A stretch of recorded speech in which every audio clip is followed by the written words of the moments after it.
Okay.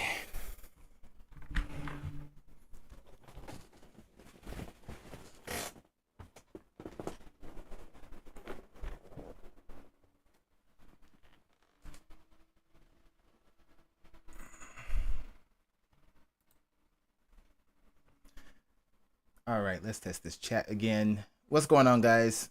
We're just starting up, but my chat is acting up. But I wanted to go ahead and start live here while I fix this. This is so frustrating. Okay, let's see. At the very least, it would want to put my YouTube chat in there, right? But it's not doing it.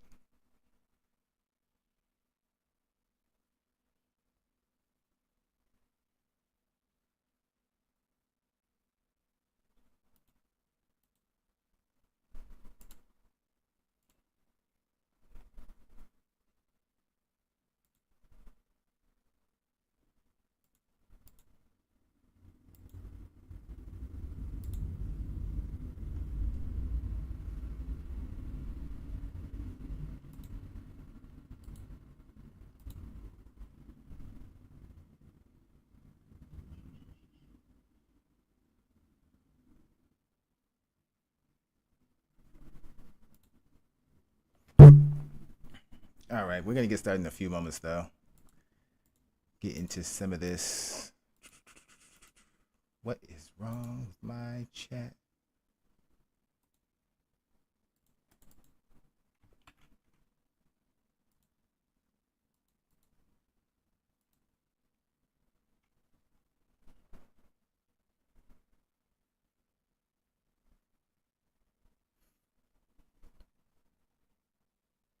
Like this multi-chat feature crashed on me the other day, and since then it has been a pain. So far, it's only bringing up my Twitch chat.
Ah, well, I'm still monitoring my chats anyway, even if they're not appearing on screen. I'll end up fixing that eventually.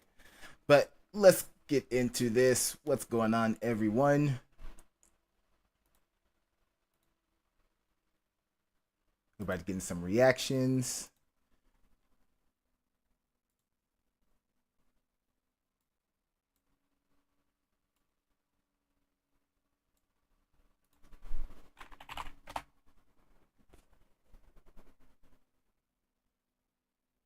Nope, still not. Oh well. Oh well.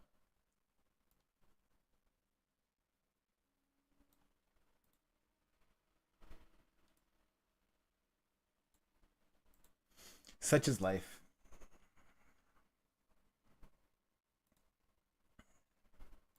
So I might as well just turn this chat off until I get it fixed. It's so annoying, so frustrating. All right, but anywho,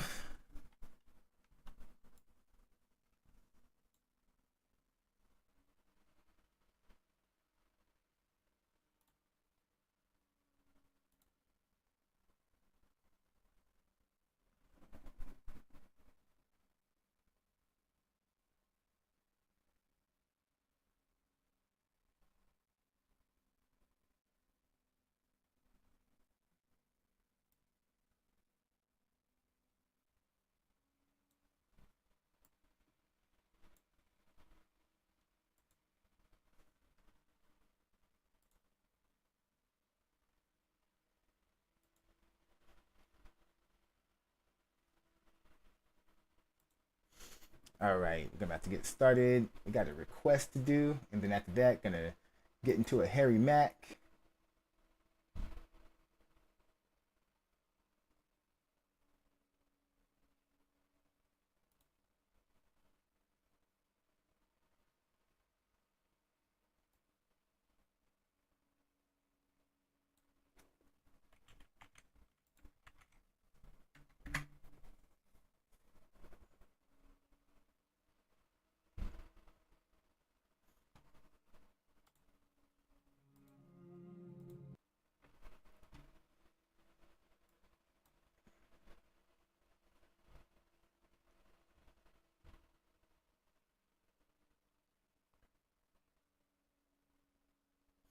All right, here we go.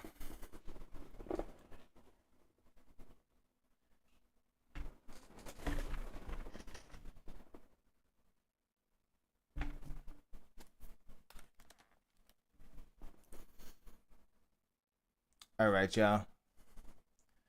What's going on, everyone? Welcome back to the spot. We kick back in, react to all kind of different things. All right, so what we got going on today? We're about to check out a request. This one is for a trailer, apparently. Skibidi Toilet Universe 47 Part 2 trailer. Why are we getting Part 2 first? I feel like we Part 1? I don't know. It's a request given to me, so I have no idea what to expect on this. Let's go ahead and jump into this. Let's go.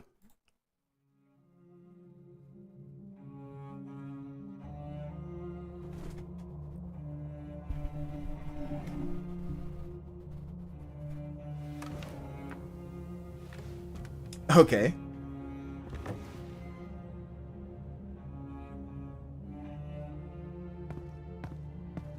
It's okay to remove them. This is a special event.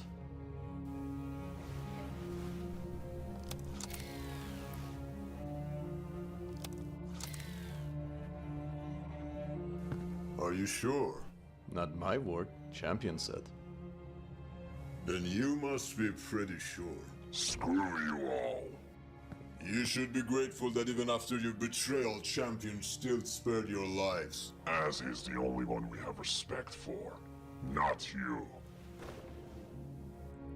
I feel like I'm missing context here. Like, what's going on? Is this supposed to be like some kind of like funeral or something? So everybody's pissed off at each other? Is Juggernaut still on his mission? You know, it would be nice to have him here, just in case. He's busy enough, but he said he'll show up if I send him the signal. Isn't he in another country? How long do you think it's gonna take him to arrive?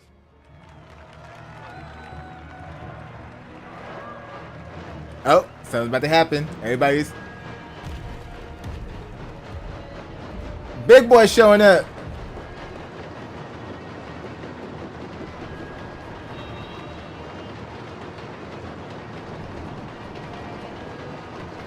Wait. Why he got spider webs on his back? You see that? Hold up.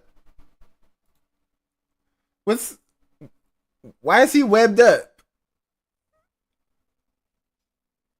What's going on here? And he got an arrow inside of him? Did he just come from like a battle or something? Fighting Spider-Man? What's going on here?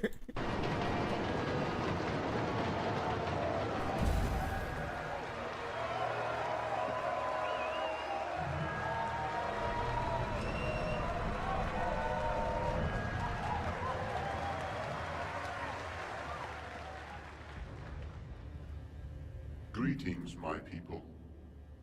I appreciate the time you spare for me. We went through a lot together. As even in our darkest hours, we decided to keep balance and protect the weak. For that, I am grateful. But now a greater threat is upon us. A clock, which I pity him for his poor choice of the way to use his powers. Is seeking a purpose we should not allow to happen. Not only our world, but the fate of the whole multiverse depends on it. The multiverse. Something's off. Call Juggernaut. Huh? You mean TVs? No, it's... TVs, like, what's going on here? What's with this multiverse stuff? I need to know what this universe is about. I don't know. I'm so lost, but intrigued. It's different. I should do something, but I don't know what. And remember, despite doing our best, There is one moment, only one moment, when you will have to cross the line. I trust your judgment. Ooh. Ominous. There will be one moment where you have to cross the line. Ooh. What's gonna happen? Who's gonna do it? I should do something before...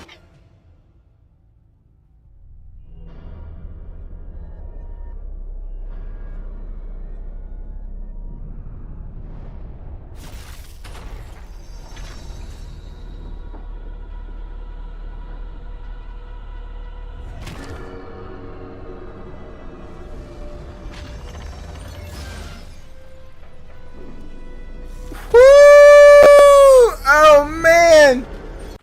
He did him like Darth Maul, sliced him in half. Oh, that was brutal. Bring that back. Let's see that again. Sha!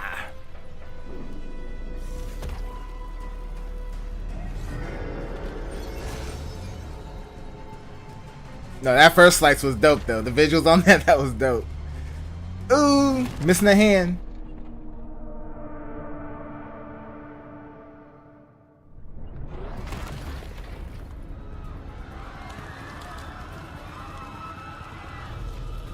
What's with the screams? Aren't they like all TVs and TEDs and all kinds of other stuff? How are they screaming like women and children? What? Hold on, bring that back. You hear that?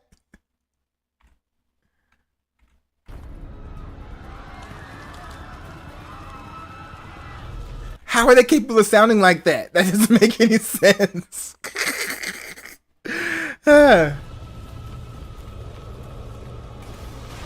What's he absorbing his essence? I'm stealing your energy.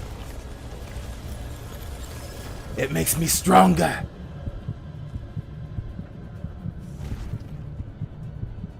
Ate too much. Heartburn.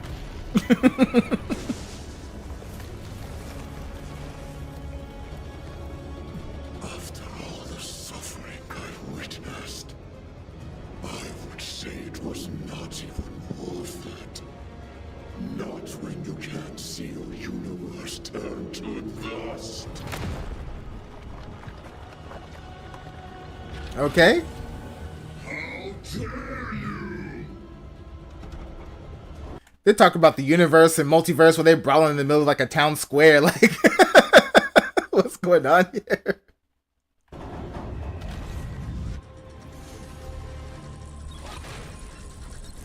Ethan? What is that clock? Ethan? Champion, he can't die. It's impossible. He can't die like that. Look, he's not dead. Ethan, pull yourself together.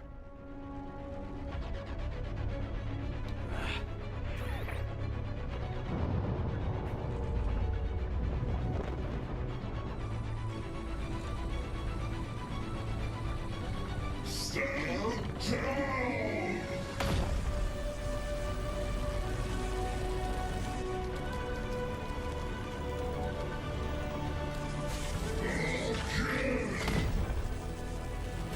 What's he destroying? Or trying to destroy?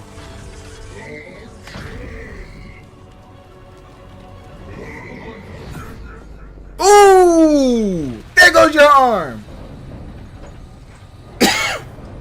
Who did that? Where'd that come from? Like, stuff is just happening.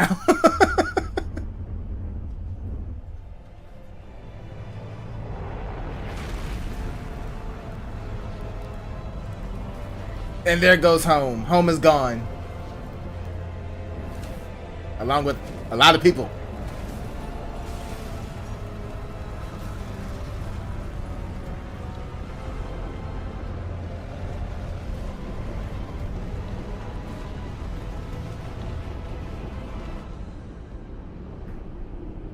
The whole planet?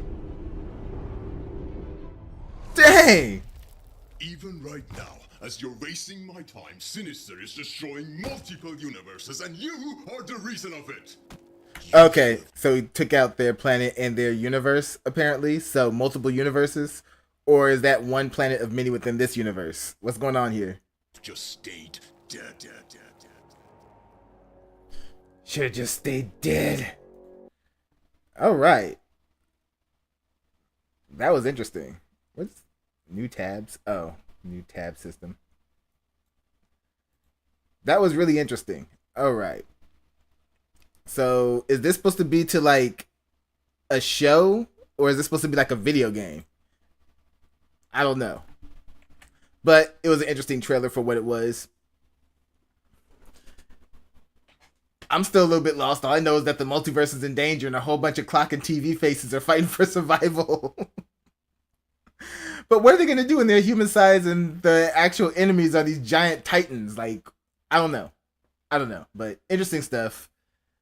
So, anyway, y'all know what to do. Go down in the comment section. Let me know what y'all thought about this one. Let me know what you'd like to see me react to next. Hit that like button before you go. Share this video with everyone you know. Subscribe if you haven't done so already. And if you really want to support this platform, consider joining our Patreon, alright? So, till next time, take care of yourselves. And I'm out of here. Alright, guys. So, that was an interesting trailer. Like I said, that was a request, so I had no idea what to expect. Is this just supposed to be... Is it the name of the entire show? Toilet Multiverse? I see part 1 is 30 minutes. Wow. Okay. I'm not going to do that right off the bat. If y'all really want me to do part 1, maybe I'll get more context in it, but let me know. Throw in a request. But we are going to move on from that for now. All right. So how's everybody's day going? Let me know. Let me know what's going on, y'all.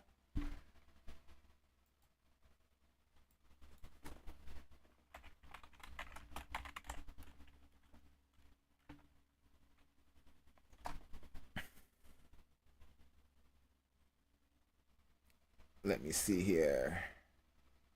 It's time to catch up a little bit on some Harry Mack. I need to see which one. I think I did 9 last time, or I need to do 9. I'm not sure. I need to double check this.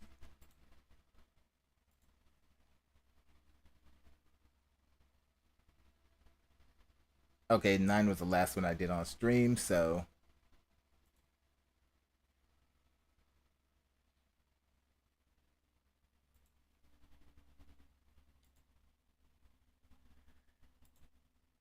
Harry Mack 10.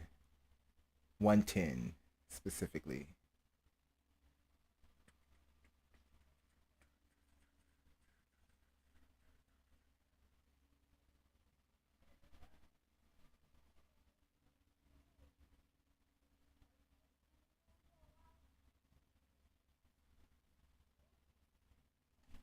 Where the heck is it at?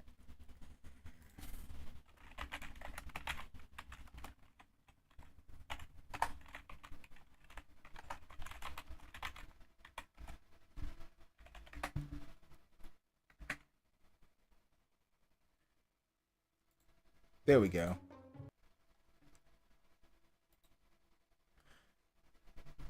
All right. Let's do this. All right. What's going on, everyone? Welcome back to the spot. We kick back in. Oh, hit my mic. Hang on. Let's start that over. Bumping into stuff. What's going on, everyone? Welcome back to the spot. We kick back in, react to all kind of different things. All right. So, what we got going on today? We're about to check out some Harry Mack. We're catching up on our Harry Macks. We're like 5 behind. But we're about to get into Harry Mack Omega Bars 10.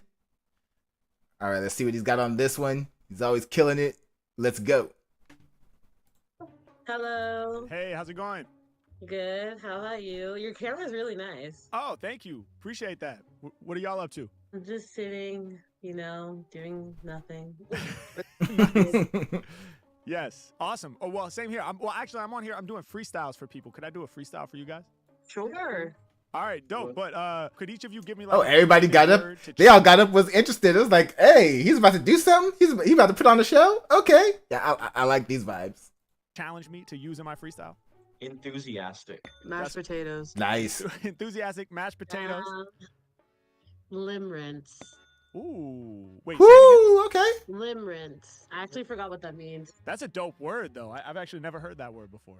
Well, it's limerence, actually. Limerence is a state of being obsessed with another person, Whoa. characterized by intrusive thoughts and longing. Wow. Limerence. When you're so obsessed with somebody, it's intruding your thoughts. You can't get them off your mind. Awesome word. Never gotten that one. Okay. Okay, so I guess that's the sophisticated way of saying thirsty as hell. Or So enthusiastic, stalker. mashed potatoes, and limerence. You ready? Yes. All right, here we go. Let's go. Okay. Oh, Yeah. Okay. Yeah. did we get the Okay. Mario coin in there? Yeah. Is that what that was? Yeah. Okay. Yeah. Okay, that's the energy. Hey, that's the energy. Hey, that's the energy. Hey, that's the energy. Yeah. Every time I rhyme, it starts to get drastic. Made of flesh and bone, I ain't never made of plastic. Soon as the beat drops, y'all start waving your hands, acting enthusiastic. Yeah, I love that enthusiasm. Over top of these beats, he be truly snapping. H-Mac getting busy till my final breath to live. And dope words need a definition.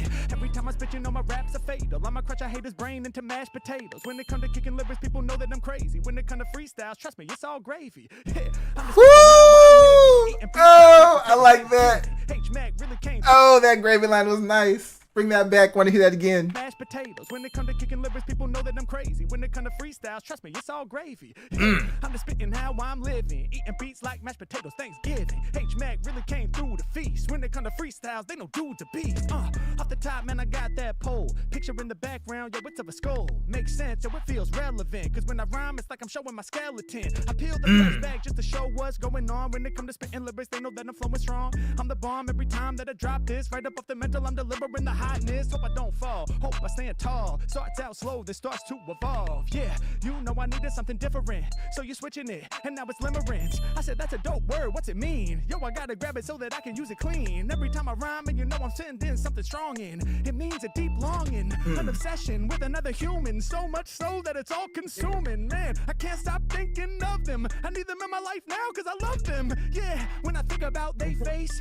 it's almost like the music stops, and I wanna focus on something else. But I'm having intrusive thoughts. I have limerence for my queen. Yeah, limerence for the rap scene. I have limerence for this mic. Yo, that's what I love, not like what I need in my life. And I need it right now, so I gotta go and grip it so that I can kick the style. And you know that I be coming off the mental with the free flow. For the 1, the 2, the 3, this whole trio. Thank you so Woo! Man, the way he used limerence to break it down. Oh, man. That's what I gotta love about him. He'll take a new word, a word that he ain't heard before, and he'll just do a whole... Like, half of this is really about the new word. He flew past the enthusiastic and mashed potatoes just so he could focus on limerence. I love it.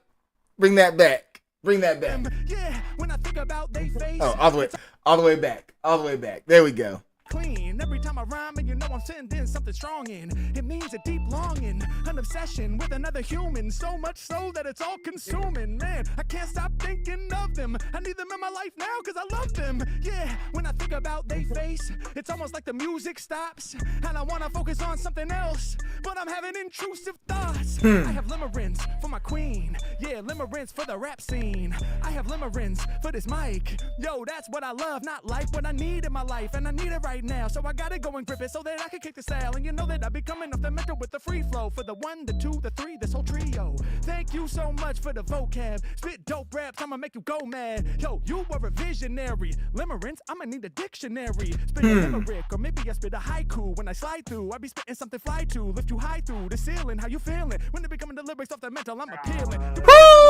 Y'all know they be saying it's nice, hella dope, and I'm here to entice. Yeah, do what I have to do, it's off the head, y'all. Blending colors like the white and the red wall. Both of them connect in the corner. Hard for the dome, I'm the #1 performer. Y'all know I get hype when I'm on the mic. Just a homie with their hands up, rocking the stripes. Yeah, you understand what I'm throwing down. Through the game, my name goes around. H-Mac got the rhythm, I'm making you listen. I'm showing my vision, my own intuition is all that I follow. I've never been hollow, I'm blasting off like I'm in the Apollo, the space shuttle. All these other rappers, they get trouble, never settle. When I'm rhyming, I be growing like my stubble, saying, oh, they can't do what I do.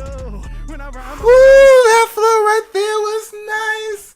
Bring it back. Get it again. The game Get my it name again. goes around. H-Mac got the rhythm, I'm making you listen. I'm showing my vision, my own intuition is all that to follow. I've never been hollow, I'm blasting off like I'm in the Apollo, the space shuttle. All these other rappers, they get trouble, never settle. When I'm rhyming, I be growing like my stubble, saying, oh, they can't do what I do. I'm off the dome, keep it true. Real truth, that's what I pursue. Love in the way that I'm styling. I'm so blessed that I got y'all smiling. I said, what y'all doing? You said nothing. I said, me too, so I'm not judging. But I had to come and make y'all smile and go wild off the mental with the dope freestyle. Let's go.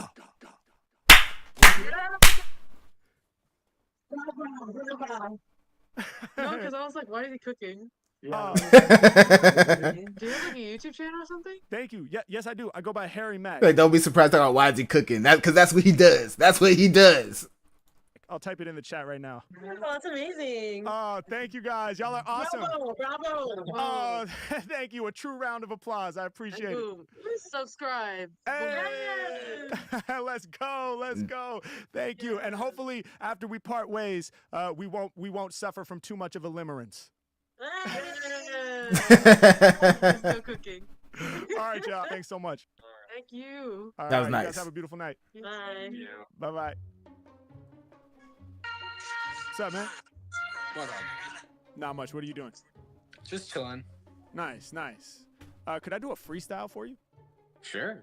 Oh, okay, dope. But I need your participation. Could you give me like a few creative words to inspire me to use in my freestyle? I got you. All right. Hellcat. Hellcat, nice. 7-Eleven. 7-Eleven, nice. Oh man. Corvette.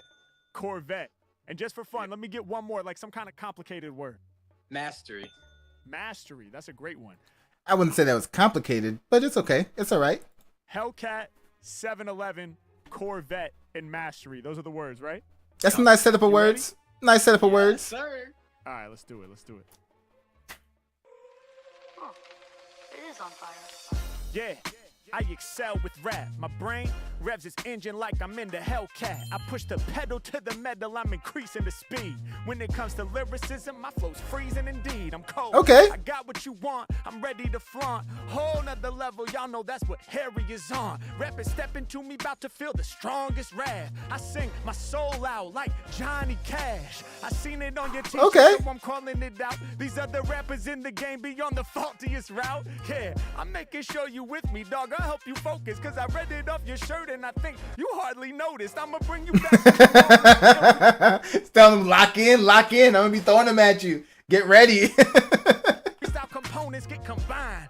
Each and every time I start to shine. Yeah, I'm sending all my competition straight to heaven. Yeah, I'm about to cop some soda from 7-Eleven. I set my words free, rappers don't disturb me. Massive size lyrics like I cop the Slurpee. The deal in this game, the Mac is chosen. 7-Eleven Slurpee, cause I leave these beats so frozen. I'll be cold just like the Arctic when I spark it off the brain. Yeah, check out the lyrics that's coming right out of this artist, it's insane. I beg your pardon, yo, I'm strange. I'm different, I'm deranged. Whenever I'm on Ome TV, it gets way too Woo! I spill off the top, let you know I'm pressing more threats. Pulling up on haters in the Corvette. Yes, indeed, I'm making people listen. I'm driving the Corvette, Mac be staying driven. I push the pedal down, hear the engine when it's revving even louder. Cause off the dome, I'ma do you prouder. Talking to someone in the distance like, hold up, wait. Man, I gotta hear him kick his freestyle. Don't try to hate, no debate. When I rhyme, I never do it passively. Nobody's going after me. The GOAT, y'all know they ask for me. Here comes I say mastery. My freestyle's better than what you yell. Okay, other rappers, they can't do this shit, not no way. Yeah, I told y'all H-Mac gon' bring the savagery. Up in my brain, I got the tactics, G. Yo, Here it is. I'm about to shift the game up massively. I had to train for many decades to gain the Mastery. With places where they won't go with those flows. Oh yeah, I can see that one coming. I was like, oh, he ain't sliding that one in. He's building that one up. Oh man. At the tactics, G. Yo, I'm about to shift the game up massively. I had to train for many decades to gain the mastery. Woo! I'm going places where they won't go with those flows. I'm not no clown like Bozo. He blows out the smoke O's. Yeah, you did them perfectly when puffing on the vape. They be loving all the lyrics he creates. I'm a killer, no debate. When I be flipping right up at the top of you know that I'm ripping. I'm linking them all for. Hey yo, these rappers building tall walls, but I'm hopping over those obstacles while you puffing all of that pen. I'm in the deep state of zen. I make it happen once again. I'm banging on these beats so Yo, thanks for listening. I got the whole game changing they positioning. I'm here to build, not destroy. I be spreading that joy. So take a sip of that water and then make some noise. Let's go. That was so good, bro. He almost choked out his water. He laughed because he called him back. He almost choked out his water. Hold up, bring it back. Bring it back. Positioning. I'm here to build, not destroy. I be spreading that joy. So take a sip of that water and then make some noise. Let's go. He laughed and almost choked out his water. Like, you gotta be careful, man. Be careful. So good, bro. That was actually fire, bro. Oh my god. Oh, thank you, man. Appreciate it. No problem, bro. Have a good day. You too. Peace. What up? What up? No, bro. Oh my god. Oh my god, wait, do you have a podcast? I actually Like, Rose, look on her face. Like, she looked so confused just now. What was that about? Hold up. No. Like, what was that face about? She just had this, like, ew, what the hell kind of look on her face. Like, I don't know. That's weird. No, bro. Oh my god. Oh my god, wait, do you have a podcast? I actually do have a podcast, but I'm on here doing freestyles for people. Could I do a freestyle for you guys? Sure, Yeah. I'm sat. I'm listening. All right, dope. But look, I need your help. Could you guys give me like some creative words to challenge me to use in my freestyle? Go ahead, Kara, because I'm dumb. Don't say that. You're not dumb. You That's guys not put a me on- creative No, word. you guys put me on the spot. All right. How about this? Is there a book or a magazine anywhere near you? No. Wow, he has to help them out. This is concerning here. What's going on? All right, that won't work. Okay. So Y'all can't think of nothing? What y'all can't think of nothing? Like, flatlined. You see this right here? It's like flatlined. Wow. all right, that won't work. Okay. So Wait, yeah, go ahead. okay, positive. Positive. Okay. I love that. Yes.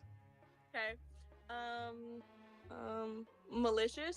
Malicious. Okay. Like the opposite of positive. That's dope. You're on a roll, bro. I don't even gotta say nothing. Butterfly. Butterfly. Beautiful. All right. Positive, malicious, and butterfly. The wheels Those finally are the started words. turning, huh? You ready? Mhm. Yep. All right. Let's do it. Okay. Yeah. Okay. Check the way that I create. When I'm in the session, y'all know Mac is going A. I ain't trying to be good, trying to be great. I be rhyming for y'all while you puffing on the vapes. Okay. I got the microphone going up in smoke. Smiles on your faces, that's what I will provoke. Shouts to Heron, cause Mac is too dope. I be killing rappers, man, it's difficult to cope. I get busy when I'm on it and I'm about to... Shout out to Heron, cause Mac is too dope. Yo, Mac, chill, man. Chill. You ain't got to go crazy like that. Hey, they flatlined on asking for words, man. Don't go too deep. Don't go too crazy. You're gonna make them hurt. They're gonna be hurting. The microphone going up in smoke. Smiles on your faces, that's what I will provoke. Shouts to Heron, cause Mac is too dope. I be killing rappers, man, it's difficult to cope. I get busy when I'm on it and I'm about to leave you shook. I said, wait, but do you have a magazine or book? They looked around, then they simply said no. So you gonna have to use these words in your flow. H-Mac out here rocking it. When it come to freestyles, my brain's bottomless. There ain't no one in the game that's on top of this. Plus signs, I gotta keep it positive, yeah. When I rhyme, I go wild in the place. Positive message that's sure to put a smile in your face. Yeah, I'm positive that Mackin is the best. Most positively, he be repping for the West. I'm fresh. Let me posit these positive vibes and make deposits inside of your mind with these lines. Yeah, I'm doing it different. Y'all know I'm about to really go the distance. I'm too persistent when I rhyme like this. I spit something vicious. Food for thought, my flows are delicious. I keep it real and it's never fictitious. Hold up, food for thought. My flows are delicious. Yo, Mac, chill, man. Chill. They can't handle this. They can't handle that. Yo. I'm about to really go the distance. I'm too persistent when I rhyme like this. I spit something vicious. Food for thought, my flows are delicious. I keep it real and it's never fictitious. I'm never evil, but my bars are malicious. Okay. That was nice. That was nice. Bring that one back.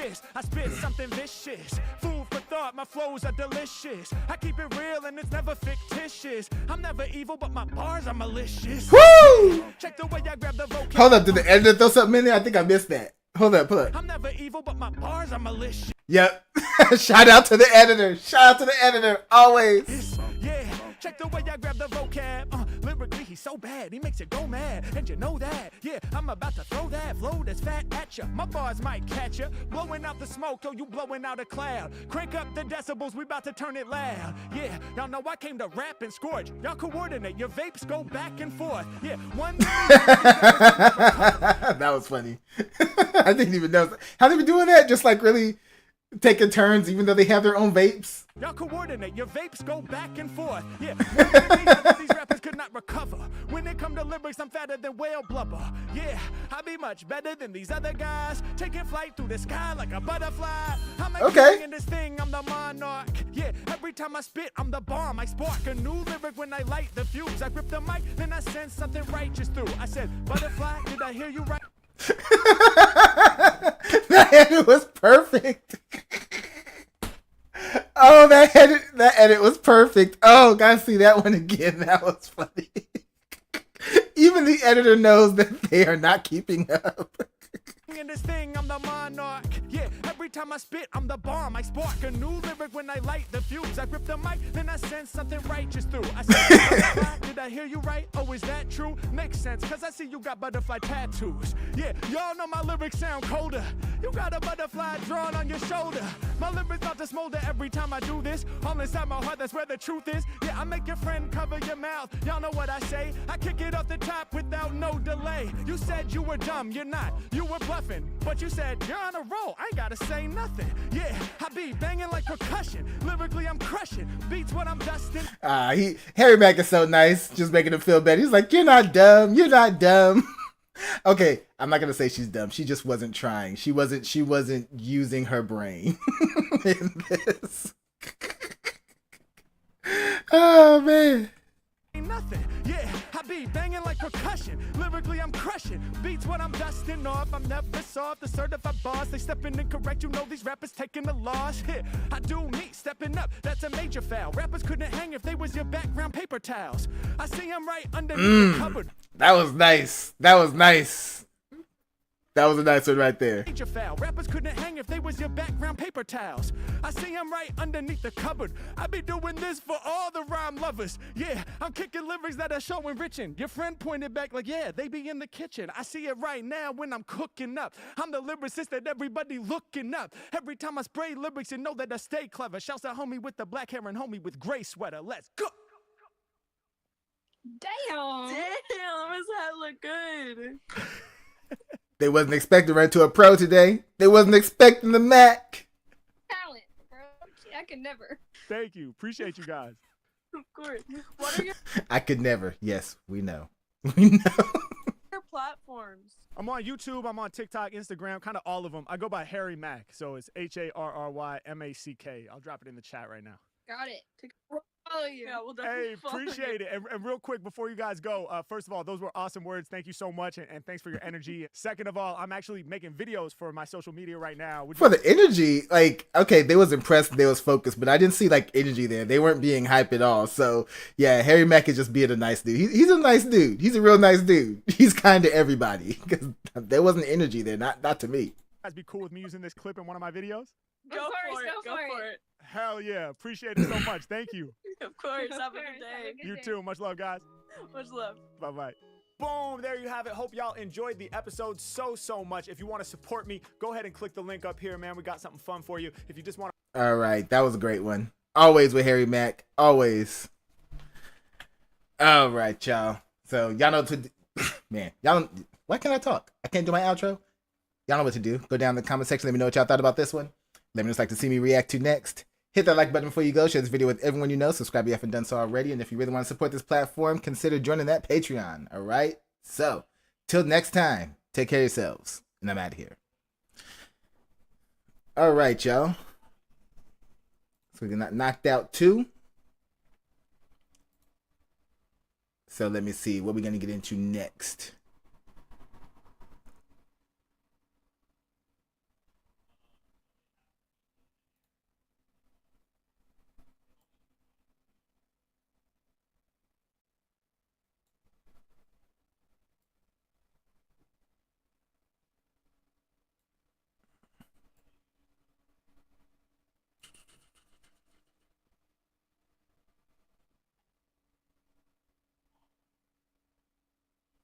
All right, we're gonna get into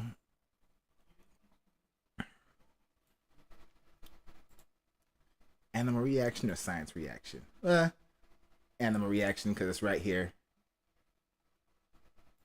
Z Frank, this is a short one though. In the Delaware Bay. Pause, damn you. You two be tripping sometimes. All right.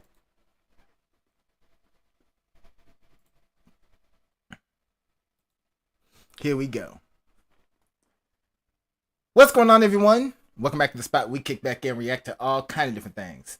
All right, so what we got going on today?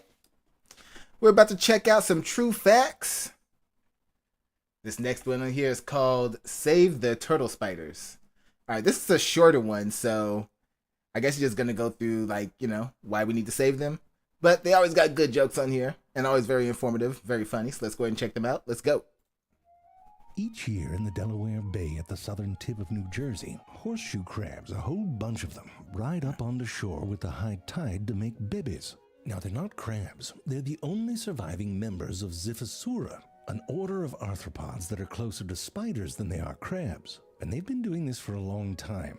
They look pretty much the same as they did 250 million years ago.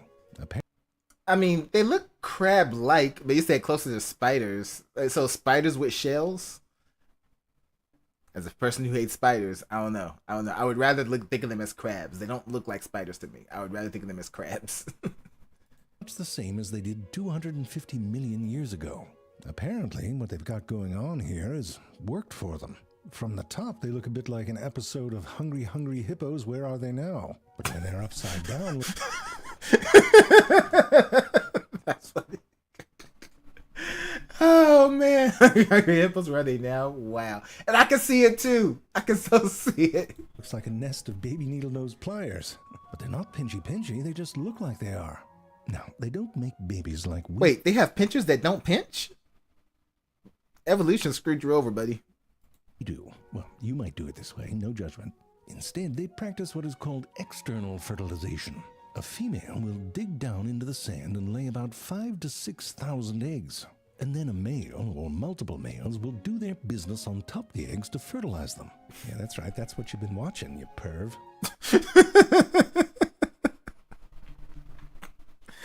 Oh, man, the thought of that is just like, wow. Nature always finds a way, right? Can't do direct penetration, so we'll do it another way. We'll figure it out. To increase the chances that it's their sperm that will do the fertilizing, males will latch themselves onto females with these little specialized club hand things. Once attached, the male sort of lets the female drag him around to wherever she decides to dig. Sometimes you might even get a couple males in tow, or a whole pile of them all rubbing up on each other. I mean, it's classic Jersey Shore, to be honest. But listen, if you have a whole beach full of horseshoe crabs laying eggs and digging up eggs already laid, and you run that for a few weeks, those eggs start to pile up. You see all that? Looks like beach dirt? No, those are all eggs. And inside of many of them, you'll find tiny little horseshoe crab babies. So cute, and apparently delicious. Because for migrating birds, this is an all-you-can-eat buffet. In particular, there are birds like the red knot that breed. I swear, it's always the birds that come in, tearing them up. This is like the one with the... Y'all see the one with the turtles trying to make it from the beach to the ocean? Brutal, man. Birds don't care. Up in the tundras of the Arctic, but then go south to their vacation homes, which can be in, like, Argentina. So this Delaware Bay here is like a rest stop for these birds. Now, if there's one thing that New Jersey is good at, it's rest stops. But instead of a piss in a Slim Jim at the Whitney Houston service area, these birds eat caviar at Reed Beach, and enough of it to fuel up the little bastards for a flight back up to the tundra. Here's the issue. Horseshoe crab populations are under threat. There's a few things going on. For one, horseshoe crab blood, which is blue, is highly sensitive to certain bacterial toxins. Because of that, horseshoe crab blood is used to make sure there's no bacteria in vaccines and IV drugs.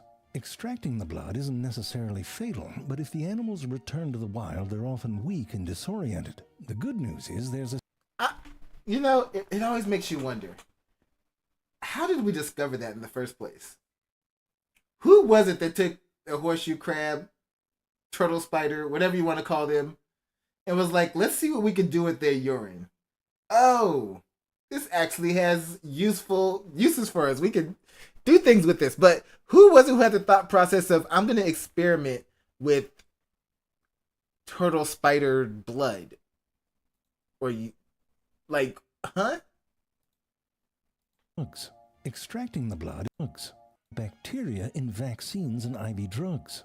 Yeah. How do we figure that out? Bacteria and vaccines and other drugs. How?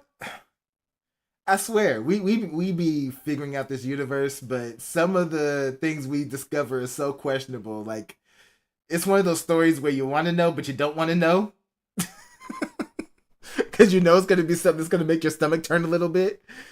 Extracting the blood isn't necessarily fatal, but if the animals return to the wild, they're often weak and disoriented. The good news is there's a synthetic alternative, and some drug companies are starting to use it. Horseshoe crabs are also chopped up and used as bait by fishermen. A number of states, like New Jersey, have passed legislation making this illegal. But a third reason for their decline is changes to their habitat. During spawning season, horseshoe crabs will often get trapped on steeply eroded beaches and man-made structures like jetties and stairs. And if Jeez, all of their problems come from us. Quite literally, all of their problems are coming from us. Let's hold up. We got them taking. We're taking their blood. We're ruining their environment. It's always us. they're making this illegal. But a third reason for their We're chopping them up, using them as bait. Oh man, humans are the worst. decline is changes to their habitat. During spawning season, horseshoe crabs will often get trapped on steeply eroded beaches and man-made structures like jetties and stairs. And if they can't return to the ocean, they die. So this is where the good people at the Wetlands Institute come in. It's not the Moistlands. If you want that, go somewhere else. This is the Wetlands Institute. Now, to deal with this horseshoe crab situation, they have a pretty simple and straightforward solution. They organize beach walks where anyone can sign up or be trained to lead walks. On these walks, if you come across a horseshoe crab that was turned on its back by the high tide waves and maybe too weak to right itself, you turn it over. Not by the tail, though. That can hurt them. And you do the same if you find ones that are trapped or tangled. You could even throw in a couple words of encouragement if you wanted. Get back out there, tiger, and make some babies. Now, these walks are a pretty amazing way to teach children about nature and conservation as well. The program is called Return the Favor, and it is a simple and powerful way to give back to these animals. And they've given us a lot. Please consider donating to the Wetlands Institute Return the Favor program. Your support enables their staff and volunteers' efforts to rescue stranded horseshoe crabs and improve conditions for their survival. The Wetlands Institute is a non-profit. I've put a link to their donation page in the description. And if you ever happen to All right, yeah, that is great. Editor, make sure you put the same links in our description as well for this video. be in the Delaware Bay, go and say hi. Looks like a Klingon toupee. Looks like the cat got stuck under Iron Man's crotch cover. Looks like H.R. Geiger's bike helmet. The blooper jokes. Looks like someone got a volume discount at the leg store. Looks like a knee pad graveyard. It's the reject bin Knee pad graveyard. That should have been the final cut. That was a good one. at the lollipop factory. What is that, shrimp at a rave? Looks like some weaponized mannequin boobs. It's a German fairy tale pop-up book.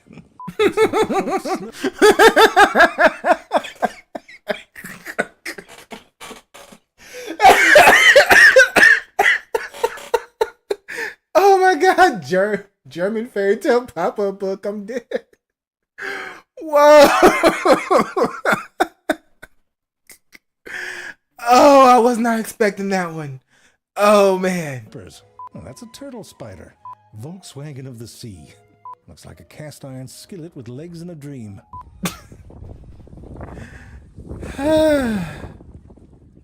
Oh man, that last joke got me good. Oh, I was not expecting that. That was great. Oh, okay.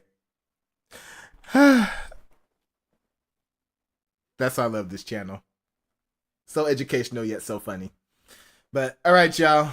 Y'all know what to do. Go down in the comment section. Let me know what y'all thought about this one.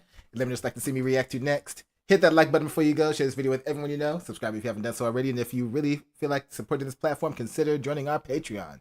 All right. So till next time, take care of yourselves. And I'm out of here. Whew, man. That was a good one. That was a good one. All right. So what do we have for a request? Anybody jumping in with a request? Nope.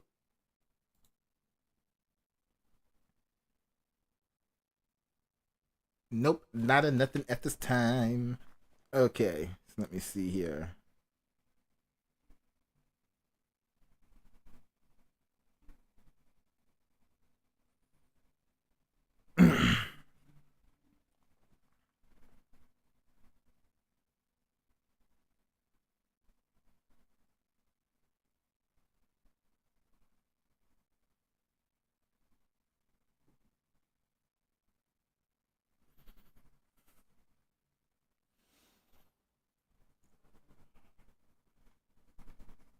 All right, next up. What is something I need to catch up on?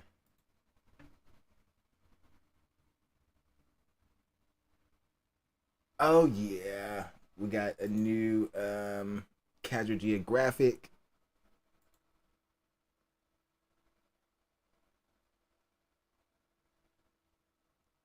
Or not a new one, but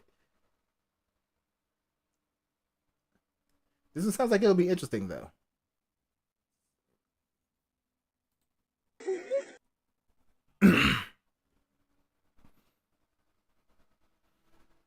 But first, let me see. Don't want to do this one right now. We just did an animal video. Let's do a science video.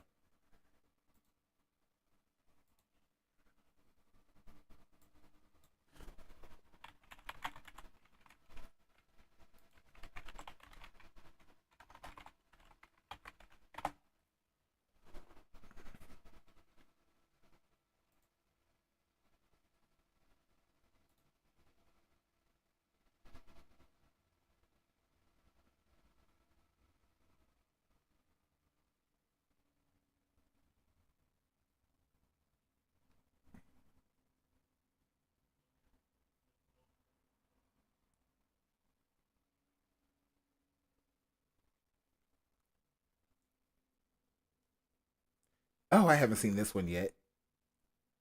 Let me see. A couple of Neil deGrasse Tyson's I haven't watched yet.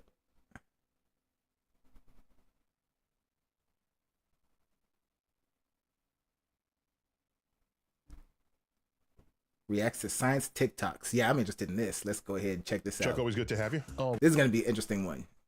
This is gonna be an interesting one.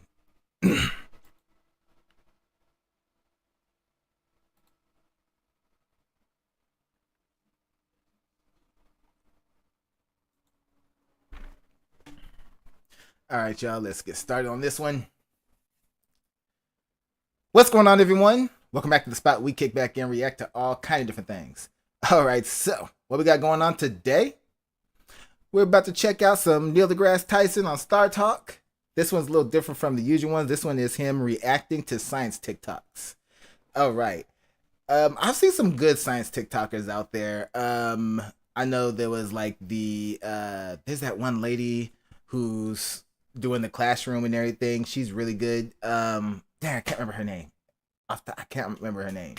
But there's also been some people who just post whatever. So I wonder if we're gonna get some good and some bad. If it's all gonna be people who know what they're talking about, or it's all gonna be people just giving you BS. We'll see. Let's check this out as Neil deGrasse Tyson reacts and most likely corrects many of these things. So let's check it out. Let's go. Chuck, always good to have you. Always a pleasure. All right, this has been yet another episode of Star Talk. Neil deGrasse Tyson, your personal astrophysicist. Keep looking up. Good show. Good show. Man, you back on your phone again? Yeah. It's What is so funny? What are you looking at? what? Okay, well, you got to show me what's All going right, on. okay. TikTok has a new feed that focuses on STEM, science, technology, engineering, and math. Very cool. And Star Talk is part of that feed. Even more cool. Yeah, check this Can out. you show me? These are people all around the world who post things that are sort of related to science, technology, engineering, and math. Check that out.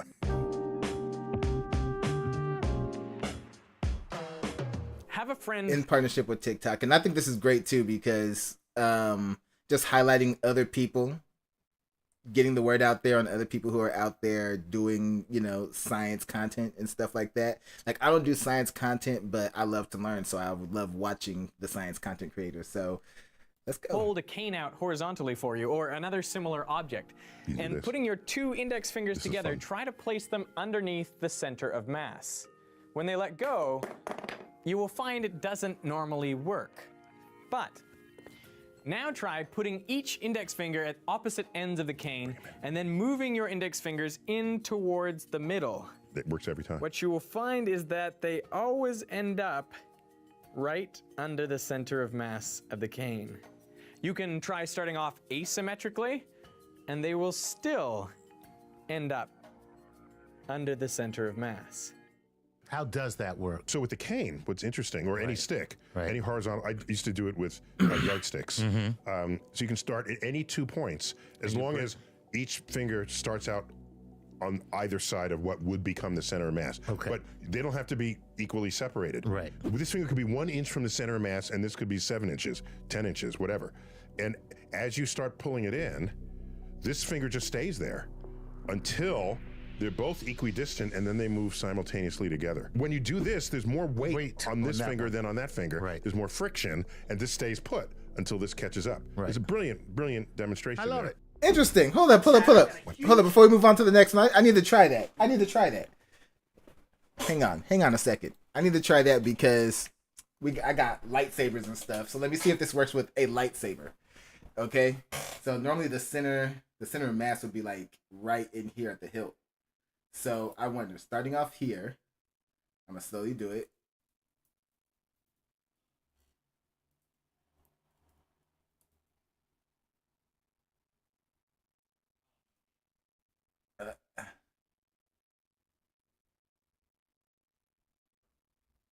It worked.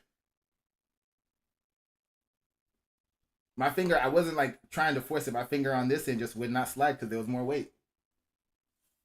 Let's try it again.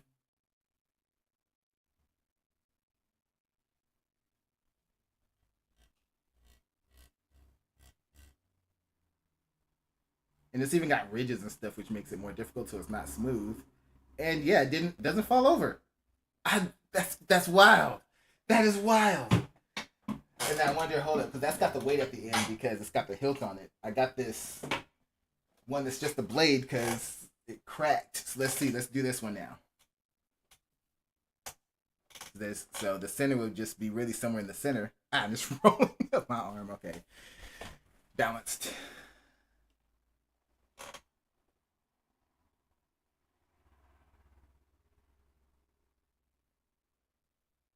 Oh my God. It's working.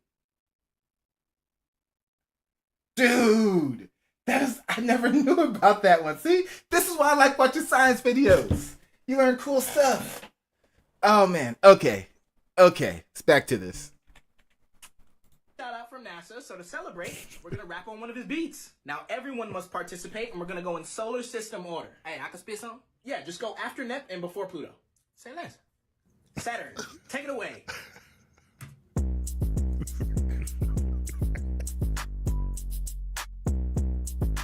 Okay.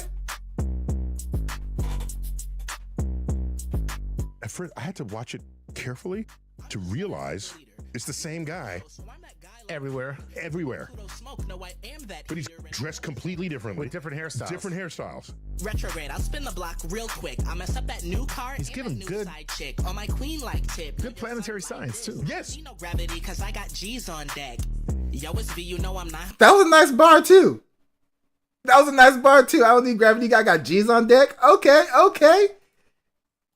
I'll spin the block real quick. I mess up that new car. He's giving good side chick on my queen like tip. Good planetary science too. Yes. You know gravity, cause I got G's on deck.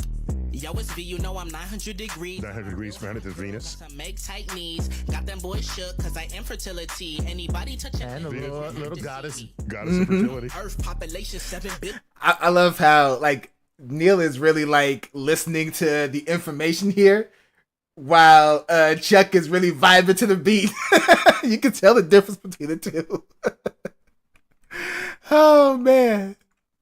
Love it. Climate change bars got my whole zone litty. It's a meltdown. We should really get busy. I got polar bears hot when they need to be chilly. Is that good? That really. That was nice. Good line. Really good. 5 rovers, it's an MTV tour. Giving Earth rocks, he been feeling like the 80s. When Elon come through, tell him bring me all the ladies. Because Mars. Yo, it's Pluto and I'm purple like a nurple and I'm highly underrated. I'm the planetary Urkel and my orbit make me dizzy. I go up and down in circles and the sun is always coming for my neck. I'm like a turtle. He's abusive with the verbal, under his skin like a dermal. Like, Hey, I wasn't done. You were done. No, you were absolutely done. I love it. And a couple of things. Pluto also orbits.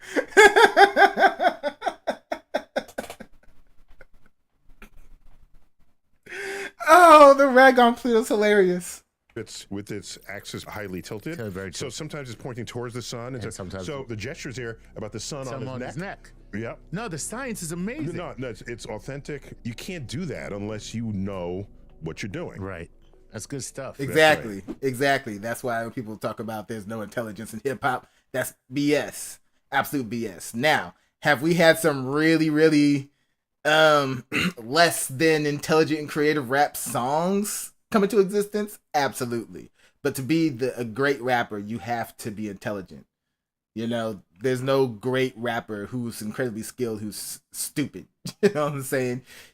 Microsoft's new quantum chip could be a huge deal, and there's a big debate about it. Here's why. The reason that we want quantum computers is that they could do new things, like simulate the natural world even better. But the reason that we don't have useful ones yet is they need to be bigger. The problem is when you make them bigger, they have more errors. And the reason for that is that the information inside, the qubits, are incredibly sensitive and they get disrupted very easily. Microsoft tried to build a new kind of qubit, a topological qubit, where instead of storing the information in one place, they spread it out like this, using a new state of matter called Majorana quasi-particles. That's awesome because in theory you could get a bigger quantum computer with fewer errors because if you mess with the information in one place, you'd still have it in another.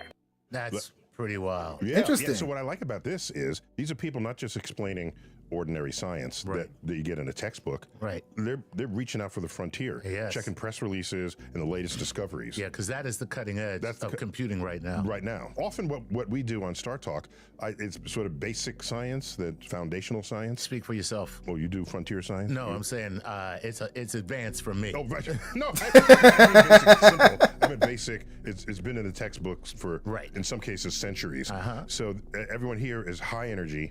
And you kind of want that if you want to learn science. Think of how many people were just bored with their science class in school. Absolutely, yeah. And seriously, I don't think I ever had a science class in my life that I was interested in. I've never had a science class like in school or anything in my life that was interesting, that made me want to be there, you know? Because they throw BS at you. It's like, do this manual, do this, do that. They're not even really enthusiastic about it. At least in my experience, the teachers I ran into. But I was still interested in science back then. And my interest has only grown as I've gotten older. If we had, I know if I had science teachers who cared and put in some real work, who knows, man? I would have loved science class. But yeah. You just can't get bored if somebody's like coming at you with like, and this happened and that happened and take a look at this. And they thought that was true, but it's not. It happened this way. It's like, whoa. So I'm all in. I love it. If I hold it like this and then oh, let it go. There she is. That's what I was talking about earlier. Like I said, I don't know her name, but she is so good. I've seen her. I don't know if I'm subbed to her or not, or if I'm following her, but I've seen her so many times, and she is so good with her demonstrations and so entertaining. What will happen? It will... It'll process. Why? Oh, she didn't spin it. Gravity. Boring. We start spinning it. Ready? I drop it. And look at the kids. I love Kids are loving it. That's the beauty part of it. Like, she gives very simple explanations, but she's so bubbly and so in your face about it. It just it keeps your attention. It's like these are the kind of teachers I wish I had. You know what I'm saying? They keep your attention because they show their passion in it. Just not just, oh, this is what we're doing today and make sure you get this assignment done and blah blah blah. No, they're actually passionate about it. Where's more passionate teachers out there, man? That's what we need. Oh, that's total magic. How's that happening? Gyroscope now. It is spinning and it is processing like our planet Earth. So that's basic science right there. That is basic science. That goes back. Yeah. This is like ever since Euler and others centuries ago. But it's still fascinating to see physics like that at work. You could say it, and it's not as interesting as if you show it. There was a day where Exactly. Like talking about something that you never see. How are you going to do that? How are you going to explain stuff and people can't visualize it because they've never seen an example? That's what makes her so great. If you were to learn science, it was kind of force-fed to you in a classroom, in a textbook, take your medicine by watching a documentary. To realize now that TikTok has a button on the homepage that gives you direct access to STEM content, that's a game changer. So, for STEM videos, machine learning will flag videos as being STEM content from science-y keywords in its captions and hashtags, and by cross-referencing with a list of verified science communicators who are known for making science content, like Star Talk. Then, real humans at Common Sense Networks reviews all the videos to make sure they're STEM, and that the video actually teaches you something. The videos then undergo human review by experienced researchers at another company to make sure the information is reliable. I love it. And only after this 2-week process do videos appear on the STEM feed. Research takes time, people. Want to see a few more? All right. All right. Love it. How high up is space, actually? If you started running straight up at an I did not know I could run to space. to reach the point where there's no longer enough air for you to breathe. And after 3,500 hours, or almost 146 days of running, you'd reach the farthest satellites orbiting Earth. So there's a point where she mentioned where you pass the GPS satellites. Those are high up enough so that they sit in sufficiently different gravitational field. Nice. That general relativity affects its timekeeping. Their clocks tick slower than our clocks on Earth's surface. When they communicate the time standards to cell phone towers, they have to pre-correct it for Einstein's general theory of relativity. For the literal loss of time. Correct. So well above that, you get to the geosynchronous satellites. They're in even a different time frame than the GPS satellites. So this is a tight video. I That's loved a good video. Yeah. What if we Man, the way time works is so crazy. Time and space, it's so fascinating.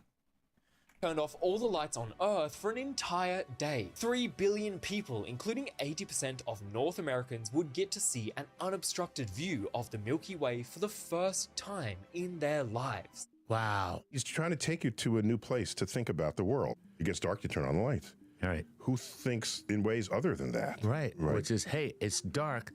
Let's enjoy the night sky. Exactly. I didn't pay my electric bill anyway. Everybody shut off their lights. Just leave the city. Right. When I was a kid, I thought the Hayden Planetarium was a hoax. Grew up in the Bronx. I saw the night sky. It has 8 stars.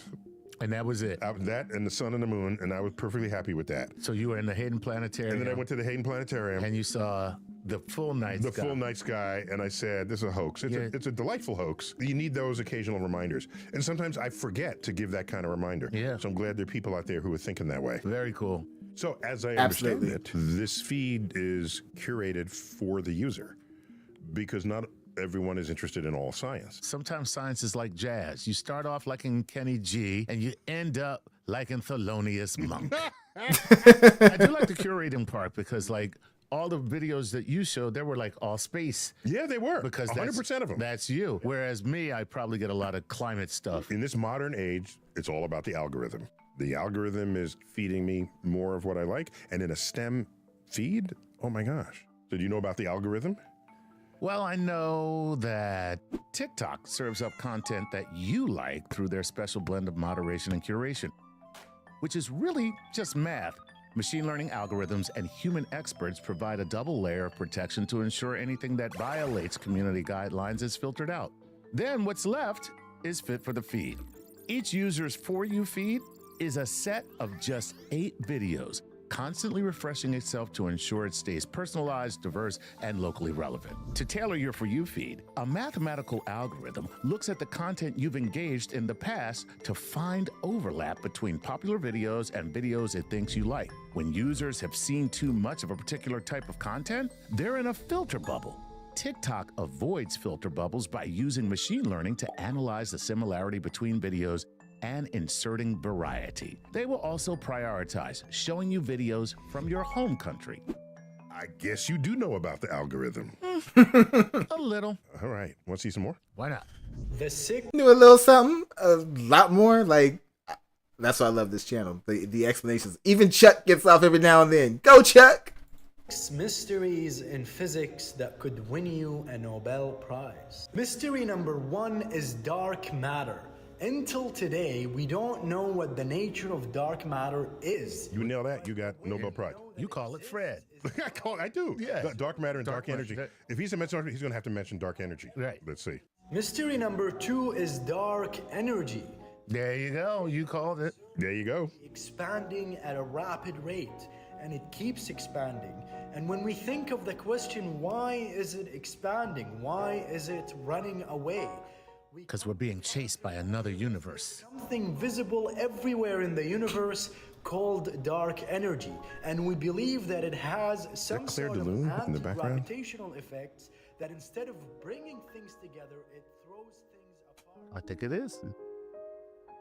Debussy, Claire de Lune. Mystery number 3 is quantum gravity. If you would be able to prove that quantum mechanics aligns perfectly well with gravity, you would be able to solve one of the most and longest standing problems in the history of physics. Quantum physics is so hard to do. It just is. Right. And you try to say, well, let me understand it. Yeah. And there's a famous quote: the day you understand quantum physics is the day you realize you don't. And that makes perfect sense. Right. It's not something to understand, it's something you just grow accustomed to. Oh, look at that. Yeah. I like that. You say, okay, it's going to do that, and I'm used to it. That feels like language learning. Like what I keep hearing in language learning is like, don't question, just memorize. It's like you won't understand it, just go with it. Just understand that it's there, and even if it doesn't make sense to you, it's there. I'm going to accept it. You accept it. I'm going to accept it, even though intuitively I don't want to accept it. Right. Let me pause and see if I can guess the other three. Okay. Right, so how you go from organic molecules to self-replicating life. Oh. We don't know how that... No, nobody knows how that happens. We don't know how that happens. That's very cool. That's cool. And another one, a little out there, what was around before the Big Bang? Of course. So seeing back to... Yeah. I don't know. That one, that's a good one. Right. And I love the fact that he brings that one up, because that's one that I've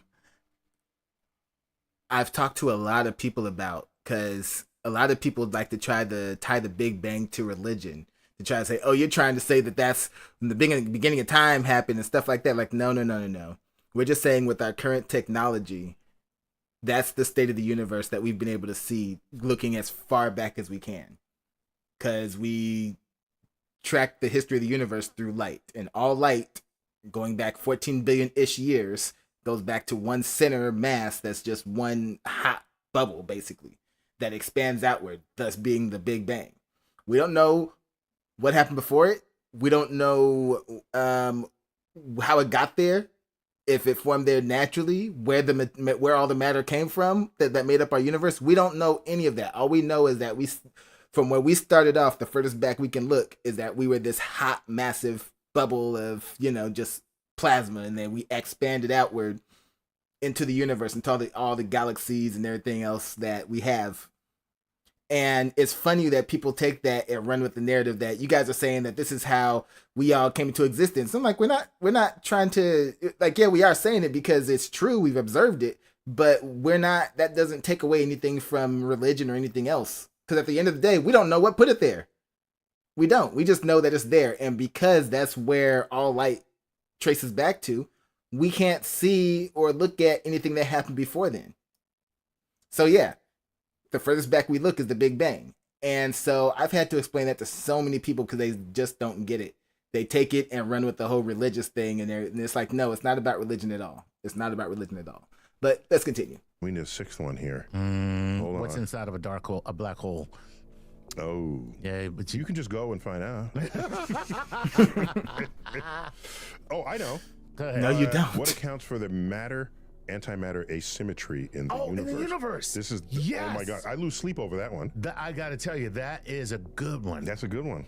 We should all be balanced out. Matter and antimatter. And we have matter overriding antimatter. That's right. And it shouldn't be that way. And it shouldn't be. Right. It should be a total cancellation. Correct. And we would just be a universe of photons. That's would be light. Light. We would be heaven. But that's like the photon checked into the hotel, right, with no luggage. Yeah. And the bellhop says, "Do you have any luggage?" They said, "No, I'm traveling light." Stop. No. Let me get a joke every night. Every night, he's like, "No, why? Yeah, let Neil have it. Let Neil have it. It was an okay dad joke. Okay, just let him have it." Don't. I know you're the comedian, Chuck, but let him have it. Traveling light.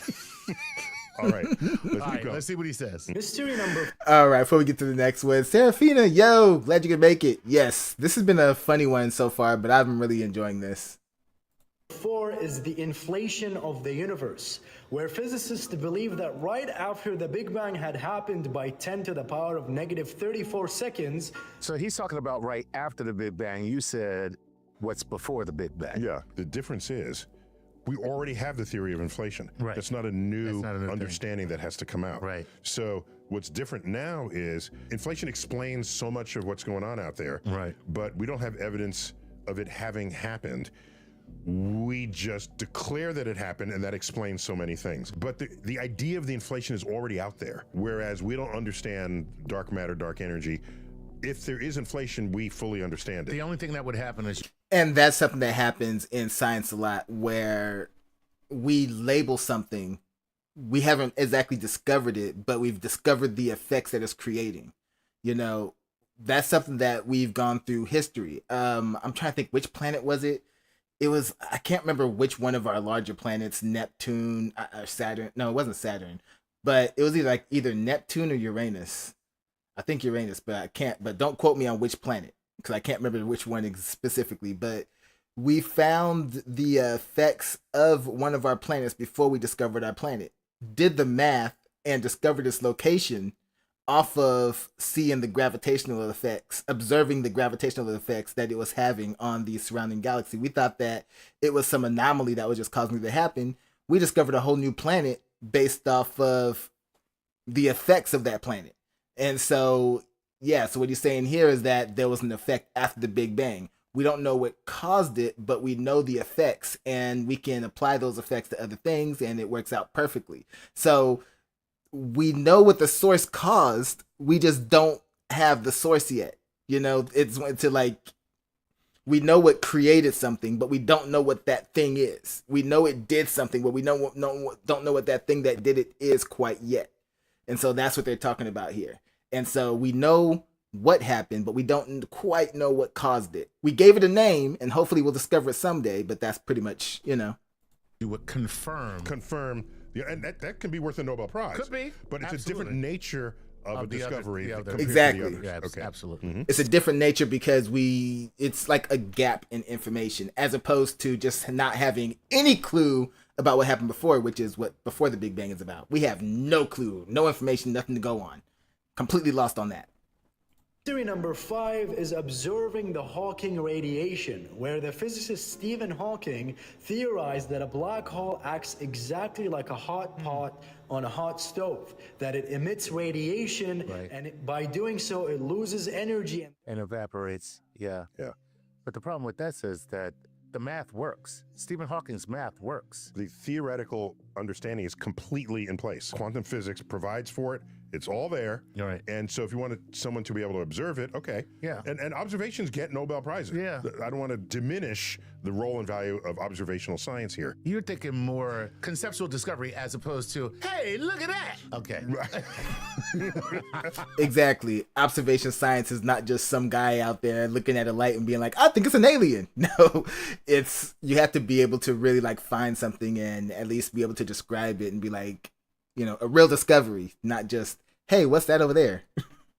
So all I'm saying is, if he doesn't give my list, we add mine to his list. And have him add to his video. Okay, let's keep going. Mystery number 6 is the neutrinoless double beta decay, where in particle physics, when you have a single beta decay in the atom, it's when a neutron decays into a proton, an electron, and a neutrino. So this is good because he's setting up what could be people's future research path. Exactly. He's like, there are kids right now who are just like, I'm gonna get that I'm $1 gonna million.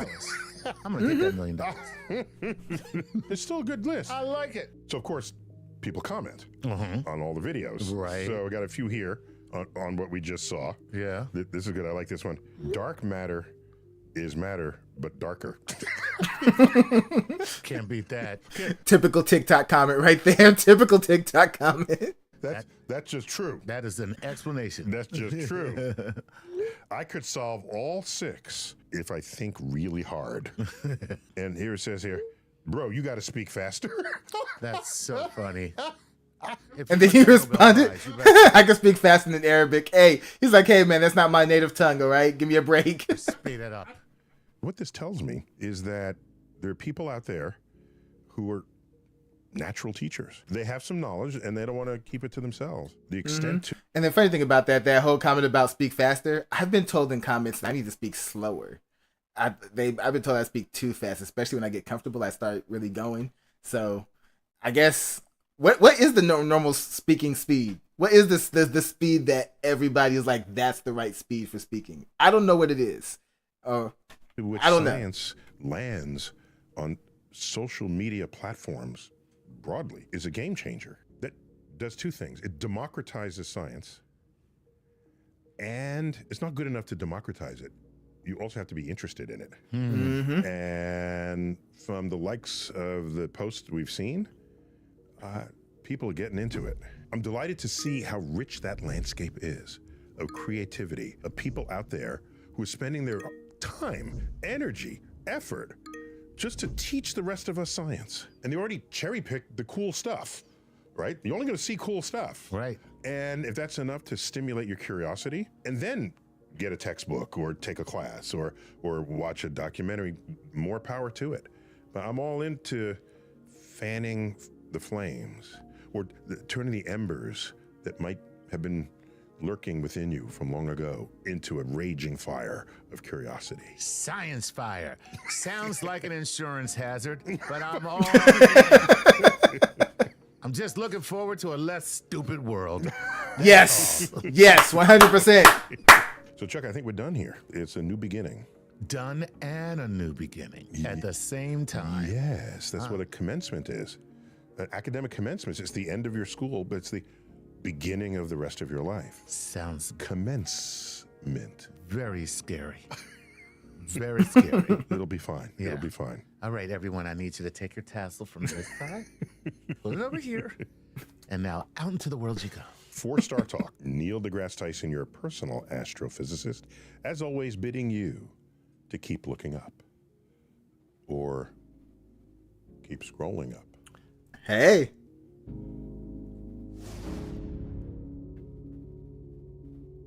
So see, it's not all mindless scrolling. Some of it is science scrolling.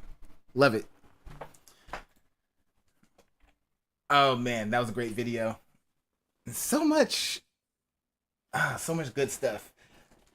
Yeah, I do check out the STEM section on TikTok here and there and everything. I'm probably gonna check it out even more because I didn't see some of those people on there. But after he explained the actual process, the fact that it like takes 2 weeks for videos to get on there as opposed to the regular feed, it makes sense. It makes sense. I'm gonna have to check it out more often. So, another great science video. Learned a lot on this one. All right, y'all. So y'all know what to do. Go down in the comment section. Let me know what y'all thought about this one. Let me know what you'd like to see me react to next. Hit that like button before you go. Share this video with everyone you know. Subscribe if you haven't done so already. And if you really feel like supporting this platform, consider joining our Patreon. All right. So till next time, take care of yourselves. I'm out of here. All right. It's the end of another one. Oh man. So, Serafina, how you feeling? You have any requests for me today? Or are you just hanging out?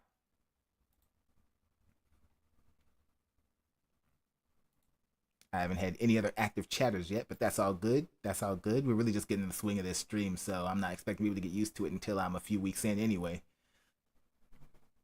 Really trying to iron out that stream schedule, but yeah, it's rough when you work full time, but it's all good.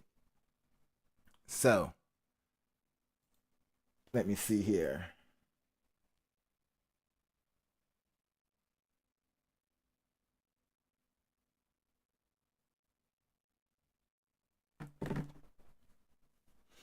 All right, what are we gonna check out next? We got some science videos, some animal videos.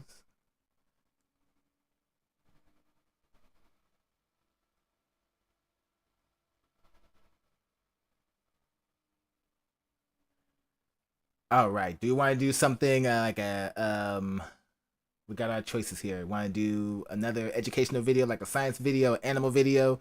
Do we want to get into something funny, something intriguing, something dramatic, or check out some bars or some hip hop? Let me know what you're thinking about.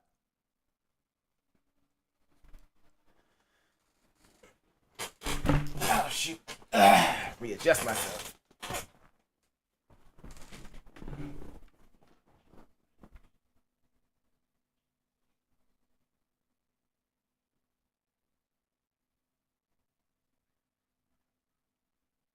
Okay, no suggestions up. You like stories. Okay. So let me see, like storytellers, or let me see. Because I see this one here from one of the people that I follow, Zevi. He's a great storyteller. And just dropped a video today, The Truth About Michael Jackson. Interested in checking out that one? Or do you have a video in mind?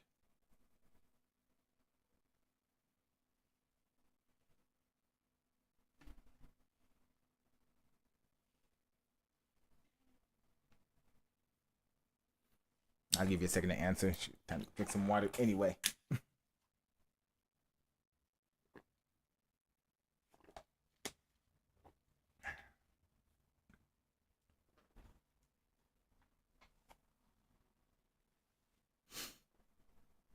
Okay, you don't have anything. All right, so yeah, we're going to check out this.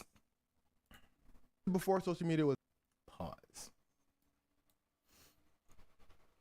All right.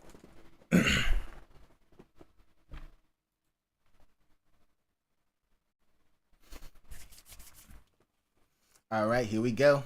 Next reaction video. What's going on, everyone?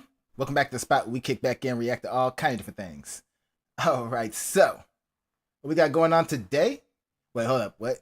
You said we can watch any documentaries. Oh, okay. All right, so yeah, we're gonna check this one out. This one, like I said, Zevi's a great storyteller, so let me start over with that intro for the YouTube audience. We'll do let me see. We'll do another animal video after this because I do want to get another tier list from Tier Zoo because they've been making great videos. All right, so let's get started on this one. Start over. What's going on, everyone? Welcome back to the spot. We kick back in, react to all kinds of different things. All right, so what we got going on today? We're about to check out Zevi, great storyteller.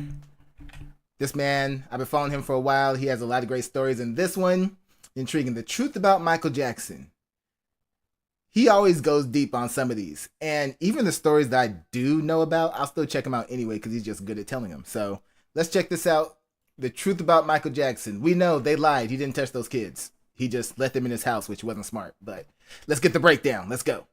Before social media was massive, we would all get our news from like a few select places. Our news, our media, our tabloid stuff from select news sources like TMZ. TMZ used to be huge. And because only select few media outlets dominated the circuit, there was no like counters to what they were saying. Like we had to basically take what these news media outlets said as law. And the thing is, most of it would be negative because that was a headline. All that to say, when I started making videos, when I started doing research on celebrities, doing research on stories, it shocked me how different the actual story was to the story we usually got from news outlets. Like mind blowing. A big one. The biggest shock to me in terms of story was Michael Jackson. Now, as many of you may know, Michael Jackson was alleged to have been inappropriate with, right? And growing up, Yes. What's up, Cruelsome YT? Okay. What's good? I never quite believed it. Rook. Perfect, Rook. All right, that's what we'll call you. All right, so It felt like I was the only person, aside from my sister, who didn't really. Thank you for the believe it. follow. Actually, it was a majority of black people. Oh, really? Oh, I didn't know that. Okay. But going to school, at least from my experience, you would hear folks saying, oh, Michael Jackson did this, Michael Jackson did that. News media, the main story is, Michael Jackson was inappropriate, Michael Jackson did this, Michael Jackson did that. But again, I didn't quite believe it as a kid because, the media, tabloids, all that. I was always a little skeptical, but I had no idea how right I was as a kid because I do a story recently about Michael. I'll admit, I did believe it. I did believe the BS when I was younger. I didn't believe the first time. But remember, Michael Jackson got caught up twice. So the first time I didn't believe it. The second time, because for me, it's like, if you do something so many times, it's like, you must be doing something. The second time I started to believe it. But then that one came out years later. Found out that was BS too. The Michael Jackson's only problem was that he was dumb. And one thing that I tell people, I was like, unfortunately, you can get in trouble for being wrong, but you can get in trouble for being stupid as well. And oftentimes, stupid gets you in more trouble than actually being wrong. He wasn't wrong in his actions, but he was dumb to let strangers into his home because he's trying to be nice to children. His actions were questionable because it wasn't the norm, but it was nothing bad that he did. But he put himself in a position where people were able to take advantage of him. So yeah, dumb can get you in a lot of trouble, even though you really didn't do anything wrong. And that's basically what happened there. But yeah, get the details. Jackson and the allegations. And I'm deep dive researching into this. And Menda, oh my God, this is shocking. Okay, I feel like he's about to drop some stuff that I don't even know about this situation. So I'm ready. It turns out it was considered a media circus. Okay. Because the media's portrayal of the events were drastically different from what actually happened. Mm-hmm. Even in movies and TV shows, they make jokes about it. Yeah, so it's like, it's just what people... Oh yeah, the movies and TV shows have... they made so many jokes. There's even like a Law and Order episode based on this. It's wow, they really ran this man through the mud. People in the cultural space think, and even to this day, videos I see about Michael Jackson that will pop up on my timeline, this and that, you see a comment saying, okay, but Michael Jackson did this, Michael Jackson. You see a lot of comments. I'm like, wow, people still believe that to this day because people don't know what happened. It's not even just that people don't know what happened, but even when you get your name cleared, there's going to be people who are automatically still going to believe that you're guilty regardless. Like, that's one thing where in my life, I've always been really careful not to get in trouble. And thankfully, because of that, I've never been arrested or did anything in any real big trouble like that and everything. Because one thing that I know for sure, especially as a man and everything, you do something wrong, even if you didn't do it, if you got accused of it, there's always going to be somebody, or more than one somebody's out there, to be honest, that's still going to believe wholeheartedly that you really did that. The only way they won't believe it is if you never got accused in the first place. It's wild. Like, your name being cleared doesn't mean shit to a lot of people. We get into what happened in a second. Yeah, it was just common, especially I think at that young age, like even like Eminem, like with his music videos, poking fun at it. Yeah. So it just became normal. Well, Eminem roasted everybody. That video is still funny. I remember it did piss off Mike when it dropped, but that's M. He gets at everybody. He roasts everybody.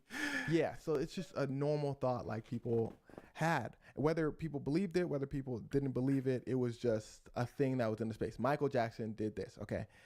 But the actual reality was a very quick trial. They said, okay, Michael Jackson didn't do it. Moving on. It was a criminal trial, right? No. I believe the first one. Okay, so there was a few trials, okay? And we're going to get into that in a second. But if I remember correctly, the first one he settled because he just wanted to get it out the way. And that was the biggest mistake. You shouldn't have settled. You should have fought it tooth and nail. He didn't want to. He was trying to make the thing to disappear as quickly as possible, and that was just the wrong move.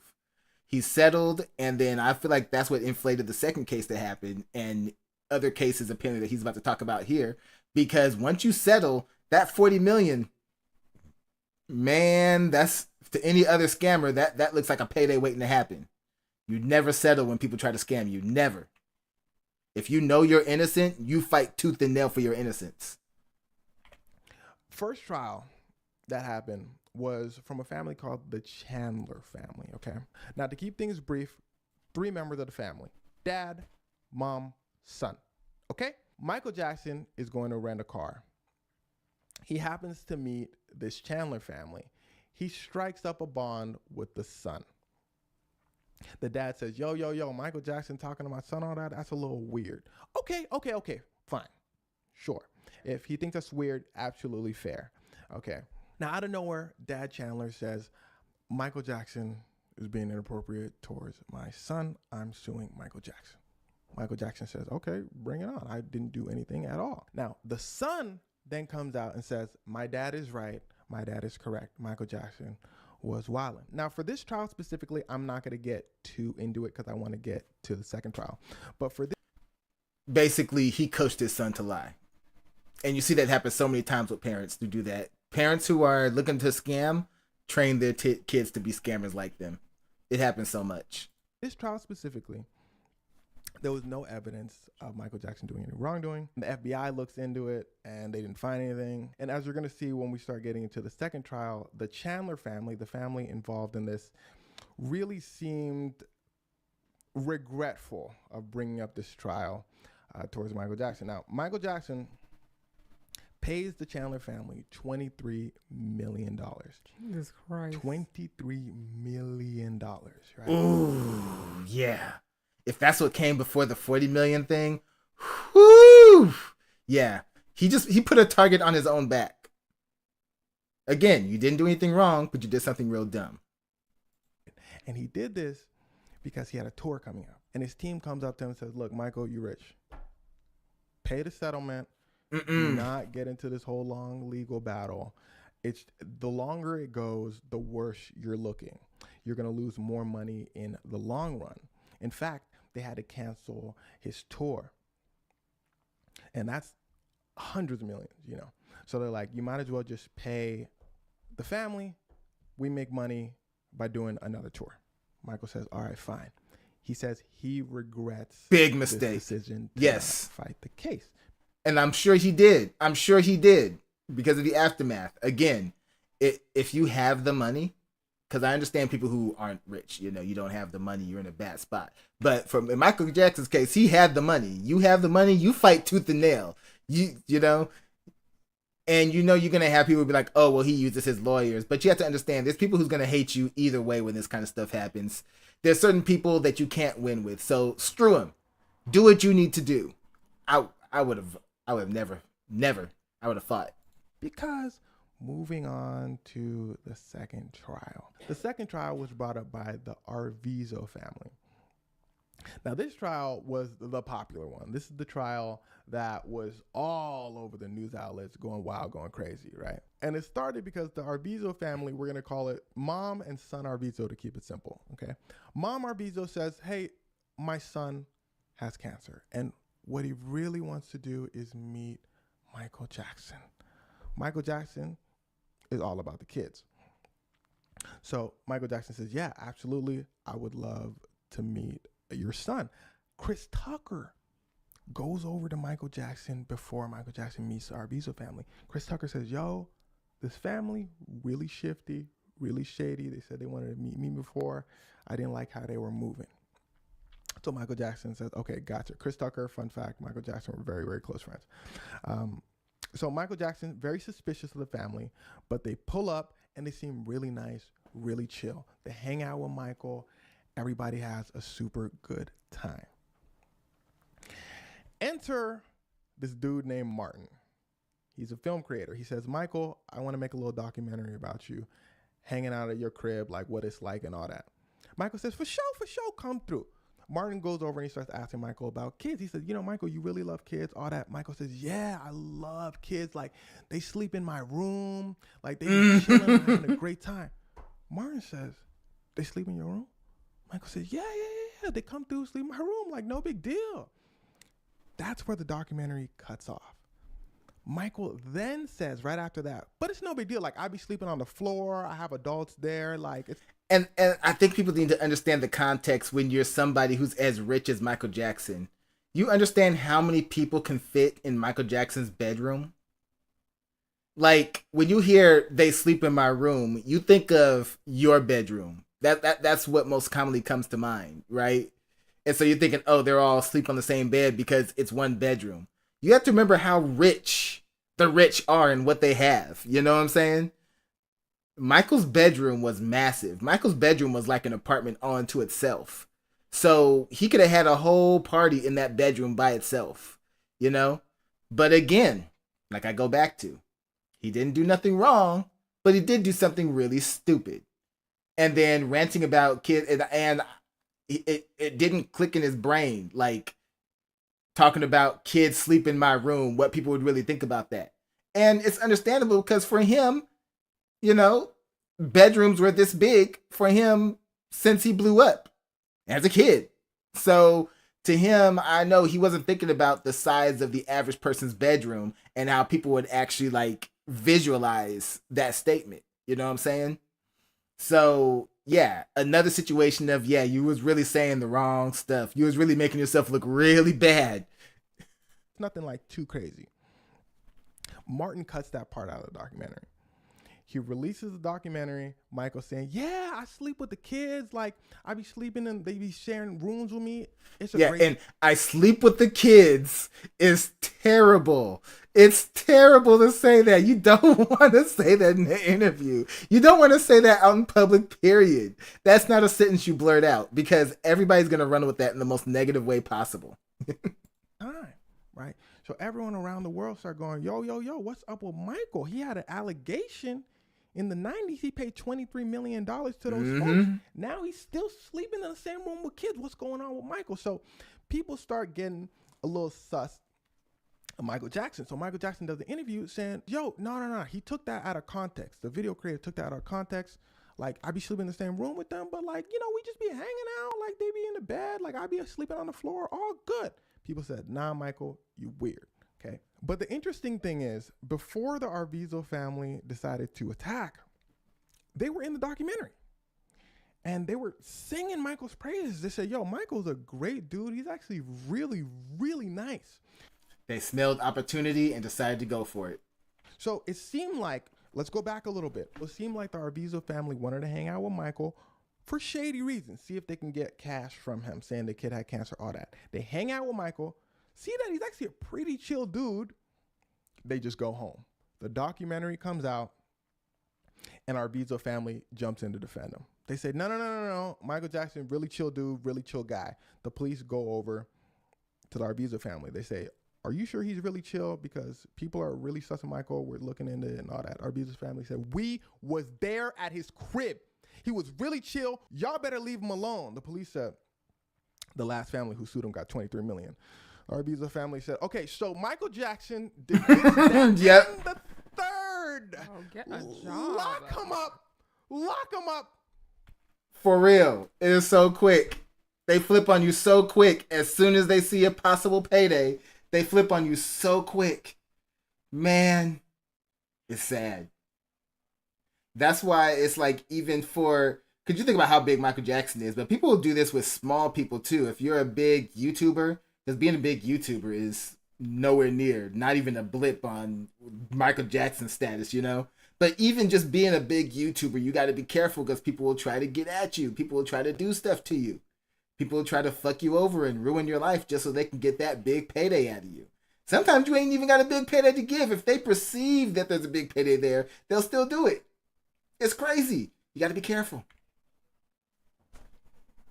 The Arvizo family flips instantly. Now, this trial was a criminal trial by the police. They needed the Arvizo family's help. So basically it goes, okay, police say, Arvizo family, you guys give us the details. You guys testify in trial that Michael Jackson did this, that, and the third. We lock Michael Jackson up, and that's going to make it easier for you to sue Michael Jackson and get your settlement, basically, okay? Get a job. I love the sister. Get a job. Like, for real. Like, for real. And I've never understood that. We all want a big payday, but is it really worth completely ruining somebody who never hurt you? I'm sorry, I got morals. Like, I couldn't do that. But not everybody has morals, unfortunately. Son Arvizo comes out and says, yo, Michael Jackson did this, that, and the third. Michael Jackson said, again, being coached. Being coached. Keep doing pop-ups on both sides. Let me put myself over here. Being coached. That's exactly what that is. oh, word? This time we going to trial for real.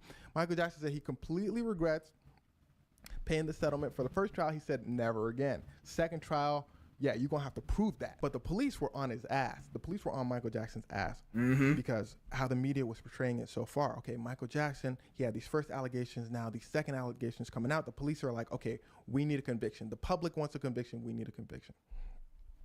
FBI does their own research on the side. They say, okay, Michael Jackson, it really seemed like he's not doing anything. It really seems like they're trying to get money from him. The police look at the FBI. They said, no, chill. We got this. We got this one. Now, real quick, let's go back to the first trial real quick. The Chandler family, okay? After they won their lawsuit, the police came over to the Chandler family. They said, okay, now we want to open a criminal trial against Michael Jackson. You guys got a settlement for your civil trial for suing Michael Jackson. The police said, now we want to do a criminal trial. The Chandler and it's family crazy said, they came at him so hard. Michael Jackson actually pretty chill. We're not helping y'all out. They got their money. They dipped. They are in Dubai. They are in Dubai. They left. But separately, because the son Chandler, emancipates himself from the family. People speculate that since the dad probably forced him to say what he said about Michael, he emancipates himself from the family. He like, I don't want nothing to do with y'all. We'll talk about Dad Chandler and Mom Chandler in a second. But jumping back to the second trial, to the Arvizo family. You keeping up so far? Amanda, make sense? Yeah. Okay, cool. So I just hate the story, so I'm like, okay. So the police bring Michael Jackson in, and the media is going crazy. Michael Jackson arrested for this, that, and that. Michael Jackson arrested, inappropriate, this, that. It is blowing up. But then the trial actually starts, and the police have no evidence. We have the Arvizo family. So they said, okay, Arvizos, y'all got to make this look real good. They said, we got you. Right? y'all want to make it work. We got you. Right? The mom goes up. She says, look, let me keep it simple for y'all. Michael Jackson kept us in his house and he didn't let us leave for months. And remember, kids, if you're going to tell a big lie, you might want to have all your facts straight. For real. Maybe keep your lies really soft. My sister taught me that a long time ago growing up. If you're going to lie, keep them small with a little bit of truth. Keep them small with a little bit of truth, okay? She said, Michael Jackson kept me and my family in the crib for months. Michael Jackson's lawyer said, okay, this is an easy one. They said, he said months, from about January to August. She said, that sounds about right. Yeah. They said, okay, so it says here in July, you went to the store. February, you got your car fixed. March, you got your nails done. When were you in the house? She said, let me see that transcript. I said, that's right here. Here are the receipts and all that. She said, What did you not have? She said, okay. Nah, ain't no. And what these idiots fail to realize is that you're not allowed to just go into the courtroom and just blurt shit out. There's a thing called cross-reference for a reason, and the lawyers can't hide information from each other. They have to be in communication so that whoever one lawyer is going to bring in, the other lawyer can prepare for.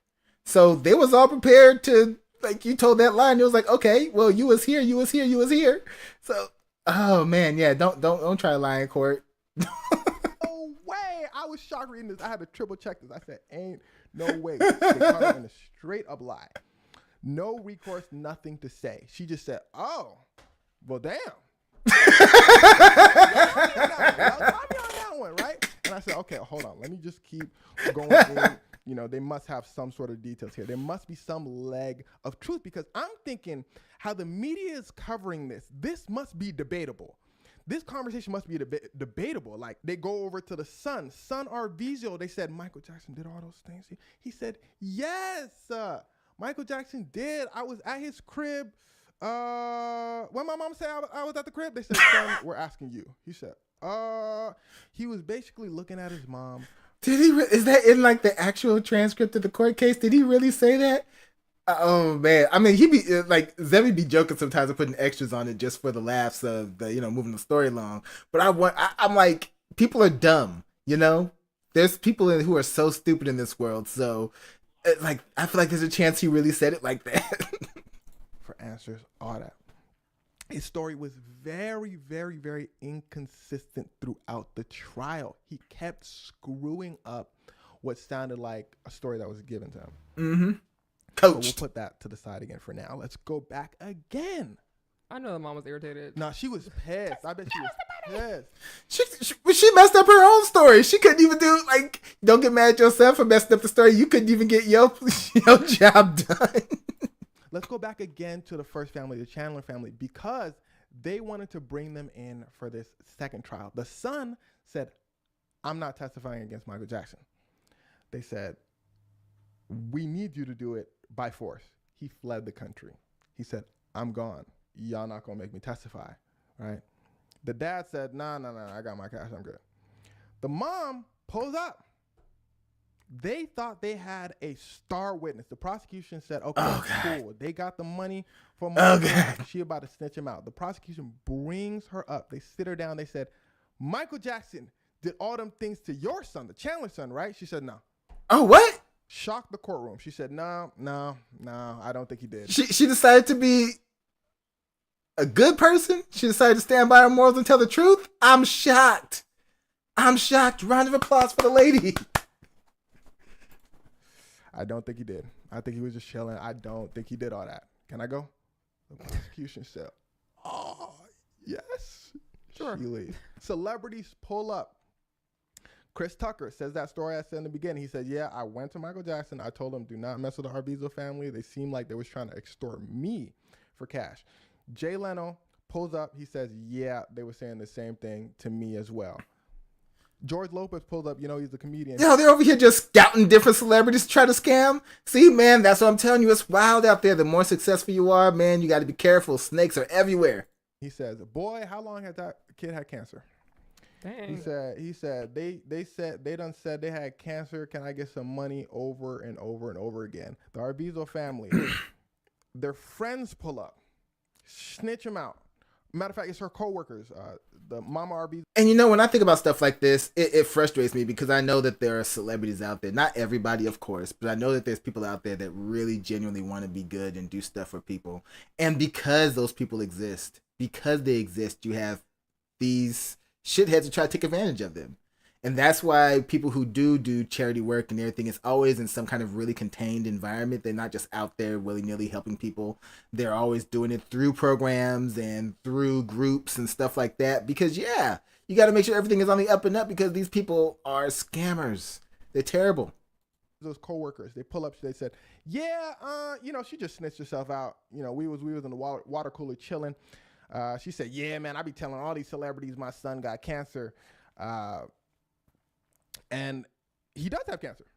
Oh, yeah, that's a plot twist. Turns out he does have cancer, but his cancer treatments are paid for completely by insurance. Now, this is what she said. She said her son had cancer and they're paid for by insurance. But a non-struggling family pretending to be a struggling family, trying to get celebrities to give them money. Be scamming people. But I do believe he did have cancer, but it was it was in remission and he was chilling.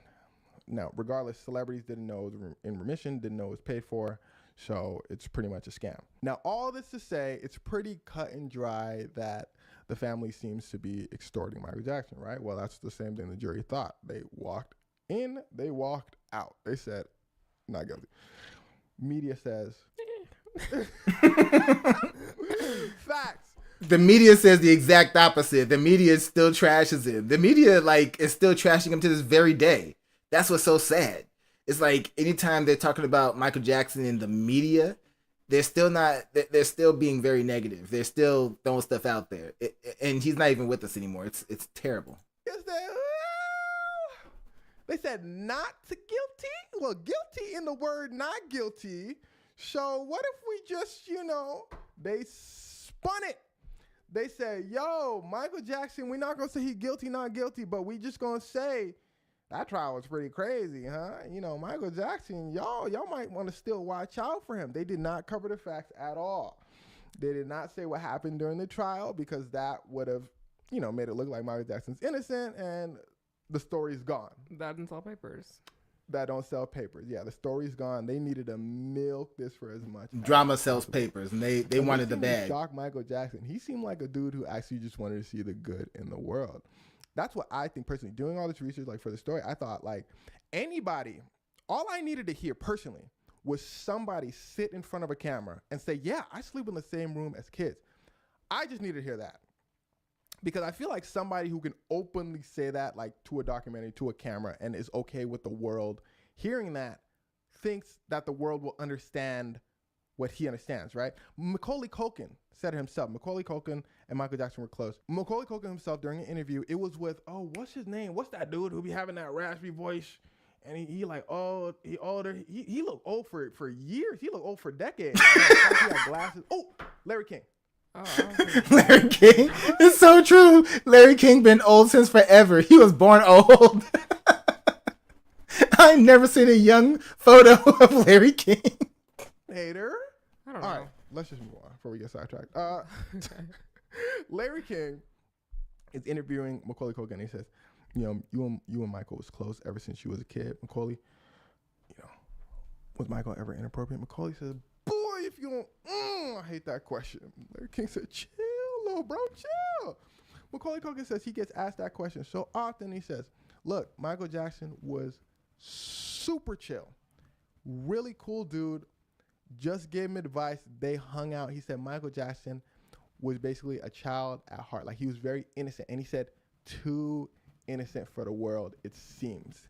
Because he said innocent to a point of, I might be adding this word to naivety, innocent to a point of thinking that you can say certain things, but the real world is going to, you know, demolish you for saying that. Okay.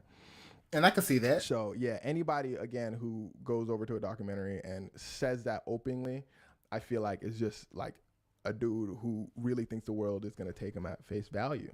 Absolutely. Any intelligent person would be like, if he's that open in the statement, then it's probably not what you're thinking, your first gut reaction is. But most of the world isn't thinking like that. They're thinking, he said what? He did what? You know, that's then they jump on that. Again, he did nothing wrong, but he did do something very stupid. To his credit, very naive. He, like Macaulay Culkin said, he wanted to see, he thought the world was a better place than what it really is. He thought people were more understanding than what they really were.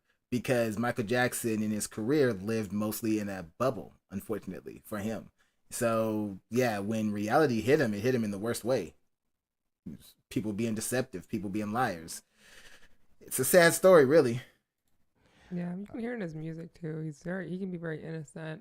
There's a song where he's literally, because Peter Pan was one of his favorite characters. Oh, really? Okay. Yeah, so he just didn't want to ever grow up because did he have a childhood? No, he didn't have a childhood. Oh, I see. That's very interesting. Well, that's very true. Of Neverland, right? Neverland Ranch was the name of his home, and he never went back. After that trial, he never stepped foot in Neverland Ranch again. Because they ruined it for him, man. Pain, you know, of everything that happened. I get it. He felt it was tainted. And after Michael passed, shortly after, the Chandler dad, he himself. I don't know if those two instances are related, but people speculate that they are, because Michael Jackson, for those that don't know, passed from an overdose. And it seemed like a lot of things in his life really, really pushed him towards the path of drugs. Maybe Chandler dad felt pretty guilty, and he himself. But yeah, man, all this to say, again, it shocked me when I went deeper into the story. It really dawned on me that, wow, the media would really just spin a story, and that's what we see, and that's what we believe. It's crazy. It makes me feel like saying anything. They just be saying anything. It makes me feel like I gotta go back and go back through the catalogs of my mind, figure out every single story that I've ever been told, followed by the news, and you know what I'm saying? Like, and it's not only the Michael Jackson story. That's just the most shocking to me, how different it was than how the media portrayed it. But it's many stories that I'm doing stuff on. I'm thinking, okay, I know details about the story, but let me just double check that. And it turns out it's something completely different. It's crazy stuff. It is. It is because, again, for the media, they're a business at the end of the day, and their business model is to make money. Just like any other business, make money. That's what they're focused on. That's what they care about the most over anything and everything. So they don't care about telling a good story. I mean, just look at how they were dragging Johnny Depp through the mud, you know, before he was able to clear his name and everything. Thankfully, he was able to. But they were dragging him hard, you know? And so you got to take the media with a huge grain of salt, because they're deceptive. They're very deceptive. They want to sell a story. You know, they only care about the truth if the truth is nice and juicy. If it doesn't have enough juice, they need to add some juice to it. You know what I'm saying? That's pretty much how they operate. But yeah, the Michael Jackson story. Now, I was wrong about the 40 million. It was 29 million. Close enough though. Close enough. Or 24, whichever one he said. But even still, that is wild. Again, if you're in that position and people accuse you of something and you know for sure you're innocent and you didn't do that, you fight tooth and nail.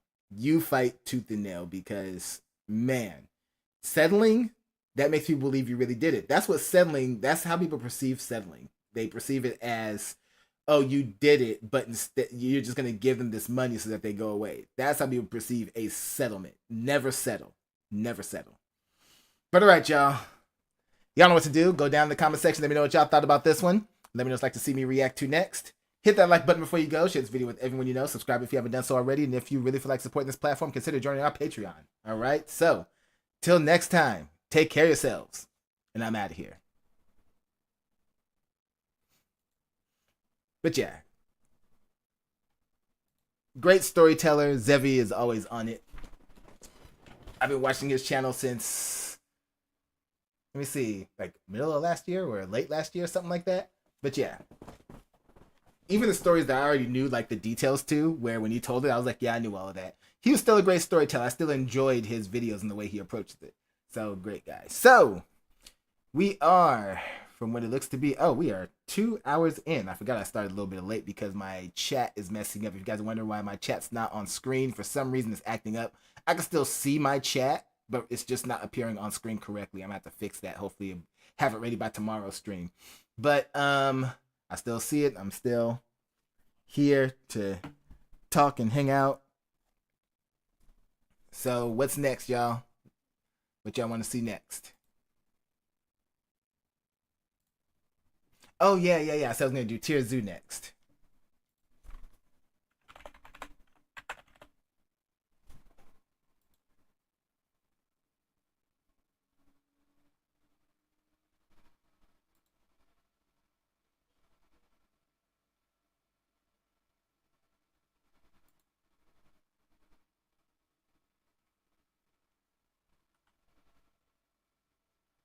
The fish tier list? Okay, yeah, we're gonna get into Tier Zoo. I like this one because they'll do animals and like video game tier list using video game terms to break down like what they can do and why they fit in each category. It's been pretty good. So we have up here highlighted the fish tier list. Let me see what else they have on here.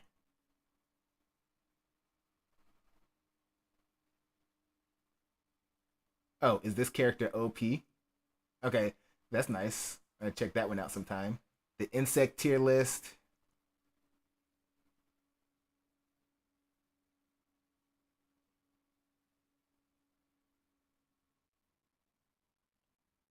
It scared me when people tell me rumors. Wait, if you do you have a specific video in mind? React on recent war between nations.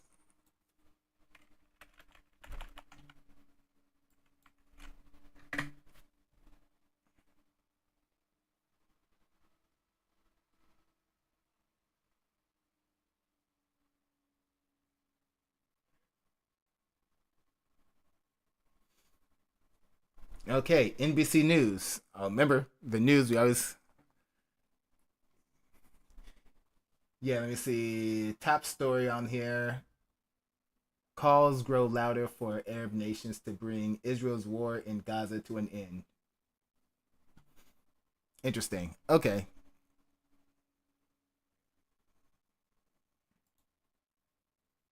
But don't be politics. No, no, no. This is not a political channel. You're not going to get a political statement from me. But yeah,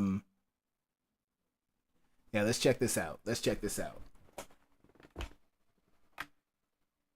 I'm not going to worry about a crazy intro for this, but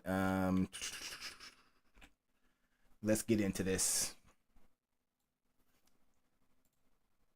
Some critics tonight slamming Israel after the deaths of 5 Al Jazeera journalists, who the network says were killed in a targeted airstrike in Gaza in just the last 24 hours.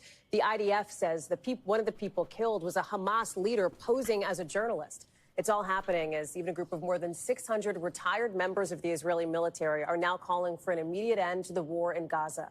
But the Israeli Prime Minister... Wait, did they say the actual military is calling for an end to the war? Is that what you said? Posing as a journalist. It's all happening as even a group of more than 600 retired members of the Israeli military are now calling... Retired members. I thought it was active members saying it. Retired, because that's one thing. Retired members, they're not, serving anymore. But if they feel passionate about what's going on, they'll speak up. It's different when the active soldiers are now, because they'll say, oh, that's treason to speak against your leaders and everything. Well, sometimes it's just, no, we're doing something wrong. We need to stop. It's not treason. We're trying to end the killing here. I don't care about the political aspect of it all. It's like when there's war, the politics, the people who are, spearheading the politics are not the ones who are getting shot at. It's the people. It's the citizens. And even when you talk about troops, these are people who join these militaries and everything. Like, war happens. And I'm not going to sit here and be naive that, oh, we should just avoid all war because it's going to happen. But there's a better way in a lot of situations, For an immediate end to the war in Gaza. But the Israeli Prime Minister appears defiant in the face of outrage over his plan to take control of Gaza City and hand it over to Arab forces. Now, it is very unlikely that Arab states would go for this. But the Prime Minister is suggesting is reigniting some criticism inside the enclave that Arab nations are not doing enough to help Palestinians now. Danielle Hamamjian has more in tonight's breakdown, and we should warn you, some of what you're about to see is disturbing. Palestinians say it is the ultimate betrayal. Why aren't Arabs helping us? They've cried over and over again. Arabs, do something. Help us. 22 months and counting.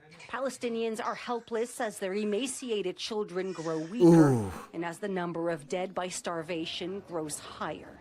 Arab countries have parachuted aid and sent food, but see, this is the thing. When everybody's fighting over territory and money and everything, this is what I care about right here. This is what matters to me. I don't give a fuck about politics, Democrat, Republican, none of that shit. This is what matters to me. You guys are, where everybody's fighting each other. We have babies over here that are malnutrition. Look at this. If this was America, you'd go to jail for this, because there's no excuse over here. But over there, they're suffering. And it's like, nobody cares. Nobody cares. 22 months and counting. Palestinians are helpless as their emaciated children grow weaker and as the number of dead. Look at this. I've seen this in real life one time, and that person was not a good mother at all. She deserved to have her kids taken from her. This is not something that we should allow anywhere if we have the ability. But again, the people in charge, this is not coming up as a talking point. Again, this is the political aspect of this is absolutely trashed. By starvation grows higher. Arab countries have parachuted aid and sent food, but Palestinians say it is a drop in an ocean of hunger. Yeah, seriously, look at that. No kidding, it's a drop. Look. Bring this back. Say it is a... Look at the size of that little bitty box right there. Let me see. I need to make my mouse visible on this screen. I clicked it off. I need to fix that. But look at the little bitty box right there. And look at all those people. There's like, what, a second parachute right here? So, okay, 2 boxes. We have 2 of these small boxes that they expect to feed all of these people. No. Drop in an ocean of You say change video? Is this too much? hunger. Arab countries have also sharply rebuked Israel's conduct in Gaza. For example, Egypt calling fresh plans to occupy the territory extremely dangerous, and the UAE warning of catastrophic consequences. But the loudest nations sounding the alarm over the course of the conflict, the likes of Ireland and Spain, along with Latin countries, and South Africa even taking Israel to the UN's top court. Gaza's Muslim Arab neighbors have talked tough, but that's where it ends, acting more as mediators in the so far futile peace negotiations. Palestinians have been screaming into the cameras. Where are the Arab countries? The Arabs are nowhere to be seen. The Arabs, and I'm talking about the Arab rulers, have buried their heads in the sand. I'm glad that you said Arab rulers. I think we need to make a huge distinction between the people in charge and the citizens. The citizens can't do much. It's the leaders that need to get off their ass. Fawaz Jurgis is a professor of international relations at the London School of Economics. He says that while the Arab public is strongly pro-Palestinian, Arab leaders, heavily reliant on American aid and security, are wary of antagonizing the U.S. and its close ally, Israel. This explains the subservience of Arab governments to American foreign policy. There is a big divide now between the Arab ruling elites and Arab public opinion. That divide, he says, is further fueling discontent among Arabs against their largely unelected leaders. Palestine reminds Arabs that their governments are not independent. Their governments are not sovereign. Sovereignty in the Arab world is a myth.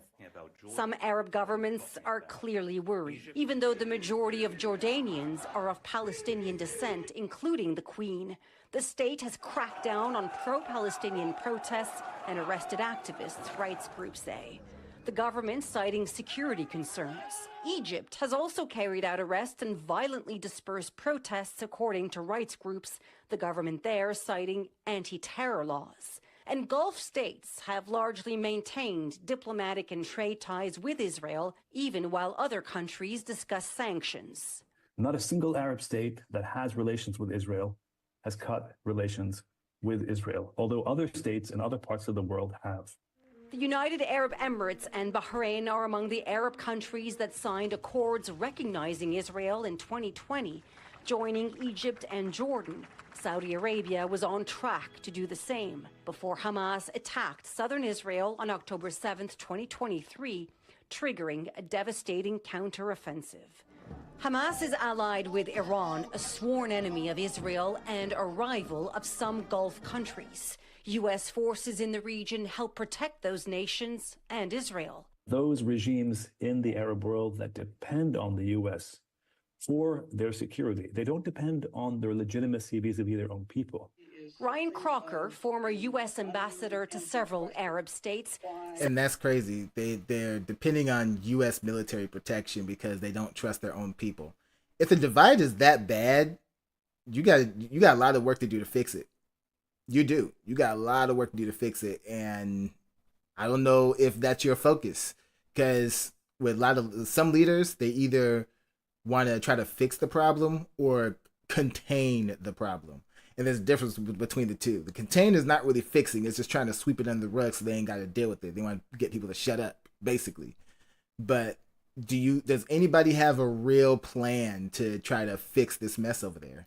Says that while Iran may be a menace, the region's rulers may also see Palestinians as a danger. Palestinians, both the cause and the population, have both been seen as a threat to the rule of these Arab regimes. Already struggling economically, Jordan and Egypt have explicitly ruled out taking in Palestinian refugees, suspecting Israel will never allow them to return home. They also fear they'll appear complicit in far-right Israeli calls to clear Gaza of Palestinians, a plan critics say amounts to ethnic cleansing. Just how worried are they? These Palestinian children treated for injuries and diseases in Jordanian hospitals were sent back to war-torn Gaza, their families in disbelief. I was shocked when I learned that my daughter would return to Gaza, one mother said. Guerrillas destroyed the planes. Then there's the potential for turmoil on Arab soil. What if Palestinian refugees turn to militancy as they have in the past? Palestinian fighters have used Arab countries as a base from which to attack Israel. In 1970, they even fought a civil war against Jordan's military. Arab regimes do whatever is necessary to see that the Palestinians don't gain a foothold in their country. But as anger in the Arab... But if you're treating them like this, like, here's the thing. Treating them the way you're treating them, of course they're going to fight back. It's funny when people always talking about, you know, rebellions and everything as it's something like completely evil. It depends on the reason for it. Some people rebel because they want to plot to take over. Some people rebel because they're trying to fight for a better life. Try to figure out the context of what's going on. And if they are rebelling for the right reason, you need to look at the leader and say, you know, what are you doing to fix this? Because apparently you're fucking up. And it's to say you want to push them out and you want to make sure they don't gain any kind of, like, I don't know. I need to look deeper into this because I honestly haven't been getting into the details on here. This 5-minute clip isn't going to give me all the information, but it's giving a look on how chaotic it is, and it is pretty bad.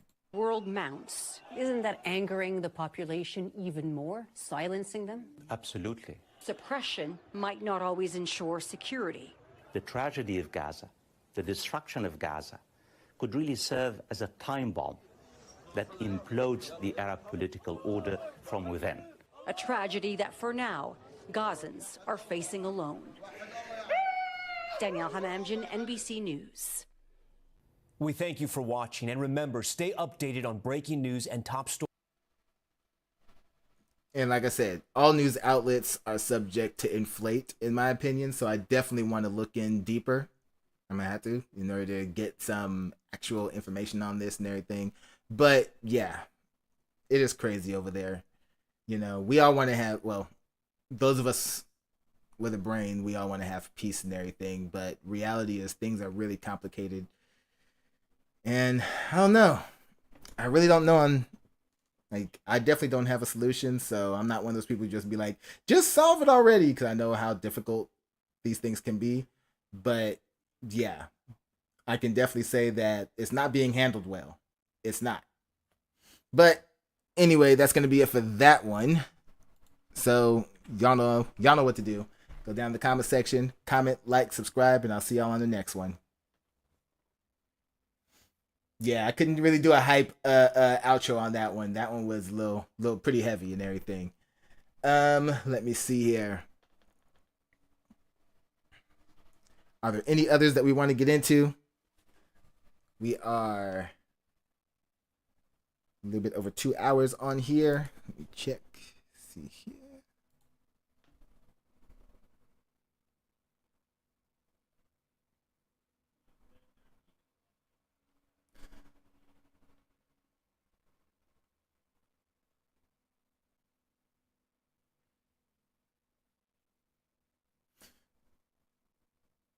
Okay, somebody saying catch with them on Discord. They want to talk to me on my Kick channel. Sure.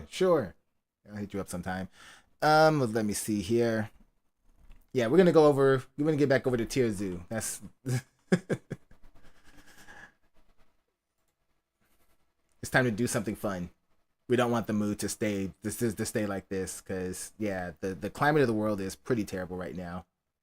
And I would say for me, the thing that I dislike the most about what's going on is the fact that people make everything about politics these days. I've said it over and over again on here, like, I'm not a Democrat or a Republican. I don't identify with either group. I'll definitely say that I lean more to the left than the right, but I do have some right-leaning views on certain things. I don't do anything like a blank slate. It's always, look at the situation for what it is and try to come up with the best answer. If all you're gonna do is do the Republican answer or the Democrat answer, then you're doing yourself and everyone around you a disservice. I don't like the extremisms that's going on these days, and it's like, ugh.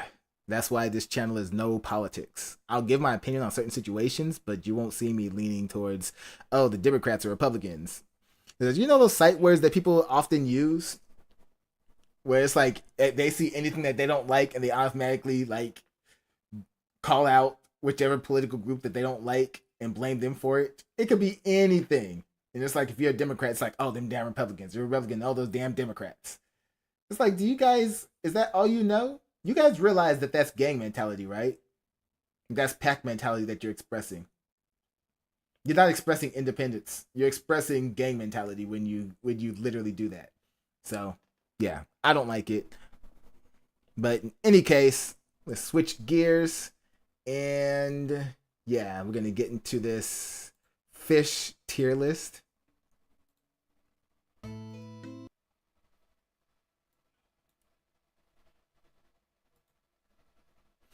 All right, let's have some fun.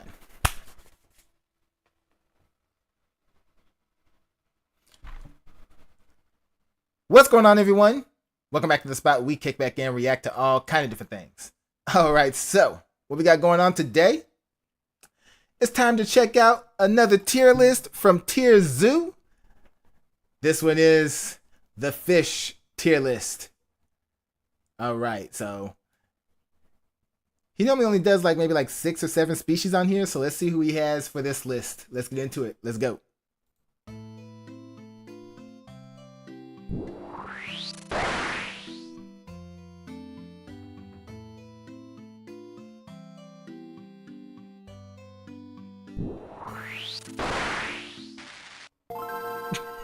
Why did the mantis just stay there? I'll say praying mantises do not have a sense of urgency at all. They are quick killers, but they're also very quick prey. This video was made in partnership with CuriosityStream. Fish are one of the most diverse factions in the entire game. They are extremely popular among both casual and competitive players, and make up the vast majority of the aquatic player base. And with so many different potential fish builds to choose from, it can be difficult to know which builds are actually competitively viable in the current meta. So today, we're going to go through the tier list of fish. This will by no means be a comprehensive tier list. I mean, there are more than 3,000 variants of the catfish build alone. Still, by high... That's what I'm saying. I'm like, he has to narrow it down to some. Looks like from here, like what, 2, 4, 12? Highlighting the Okay. standout builds in both high and low tiers. Hopefully I can give you a good understanding of where the fish faction fits into the current meta. And if there's a fish I didn't include, hopefully by seeing my logic in this video, you'll be able to evaluate that fish build yourself. Oh, also, quick disclaimer, since I've already made a shark tier list, I'm omitting sharks from this video. But before we dive into the tier list, first I want to give you an overview of the abilities. I feel like sharks don't belong in here anyway. Like, sharks are technically fish, but they have like their own category altogether. So, yeah, I agree. Commonly found in the fish faction, as well as some background on the history of the fish build. So, the basic fish build doesn't have much in terms of unique perks or abilities, which is actually great, as it means that each player has a lot of room for customization. The basic fish build is most famous for its use of the fin and gill abilities, both of which offer huge advantages in water while predictably being entirely useless on land. Back during the Devonian expansion, long before the vertebrate faction had unlocked terrestrial builds, fish were the top tier build in the game, having a crushing matchup against the top arthropods, their main competitors. In today's meta though, fish have to compete with a lot more than just arthropods, and typically place below the top marine builds like cetaceans and cephalopods. And with the nerfs to the placoderm armor ability that fish used to have access to, fish have had to get creative with their game strategies in order to survive the current meta. Now let's get into the tier list to see which strategies and abilities are worth speccing into if you're a fish player. Seahorses are an extremely strange build with the lowest mobility stat of any fish in the game. This mobility stat is due entirely to their strange choice to spec into the prehensile tail ability at the cost of all but one of their fins. Now don't get me wrong, the prehensile tail ability can be extremely useful, especially for arboreal builds that use them to tether themselves to trees. But they're underwater though, so how do they use it? While keeping their hands and legs free for foraging. For a marine build though, I think there are better choices available. All the prehensile tail does is allow the seahorse to anchor itself to plants and rocks, preventing itself from getting tossed around by the current, which again it wouldn't need to do if it didn't lack fins. Now, they do have pretty solid armor, which can make them difficult to actually take out. But okay. High defense, nice. So they got that they got that going. They can just take a bunch of hits. Lack of mobility means the seahorse cannot dodge attacks. This leads them to getting smacked around by any player who feels like it, even ones without any special combat perks. And with their best matchup being against Plankton, to me there's no way the seahorse places any higher than F tier. Okay, I remember the last two I reacted to, he wouldn't put anybody at F tier. Finally, some belong in F tier, alright? Some of them are just garbage. Also in F tier we have the ocean sunfish. This probably isn't too shocking given that the sunfish is famously bad at defending itself.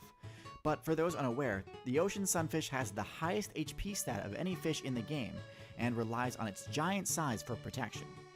Similar to the seahorse, the sunfish's other stats are all extremely low, and because of this, the sunfish gets bullied hard by many of the common marine threats, both large and small. They get torn to bits and tossed around particularly badly by the mammalian player base. Sea lions and orcas in particular love flexing their superiority over the largest fish build in the game.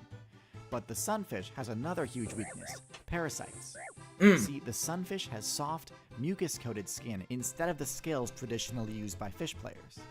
This makes the sunfish more vulnerable to parasites, which unfortunately means that even the best sunfish mains have to play while suffering from a wide variety of debuffs from parasite infestations. The sunfish players often solicit the help of support mains like the wrasse and shrimp to help cleanse themselves, and may even sit at the water's surface to give bird mains the chance to attack the parasites. The gigantism strategy is usually a pretty reliable strategy for avoiding attacks. Elephants, whales, and rhinos are generally safe from attacks once they reach their max size. Yeah, they ain't much messing with an elephant. They do what they want. When they talk about lions being the king of the jungle, nah. When you see how lions really get treated in the wild by the larger animals, you'll understand they are not the kings of anything. However, I think in order to make the strategy work, you need to actually be able to strike back to discourage repeated attacks. Otherwise, you're kinda just a damage sponge and will have your HP slowly whittled down. Bro, look at that elephant. Like, yeah, that cat made a huge mistake and took off like, nope, sorry, my bad. I didn't mean to, leave me alone. Often see happen to the sunfish mains.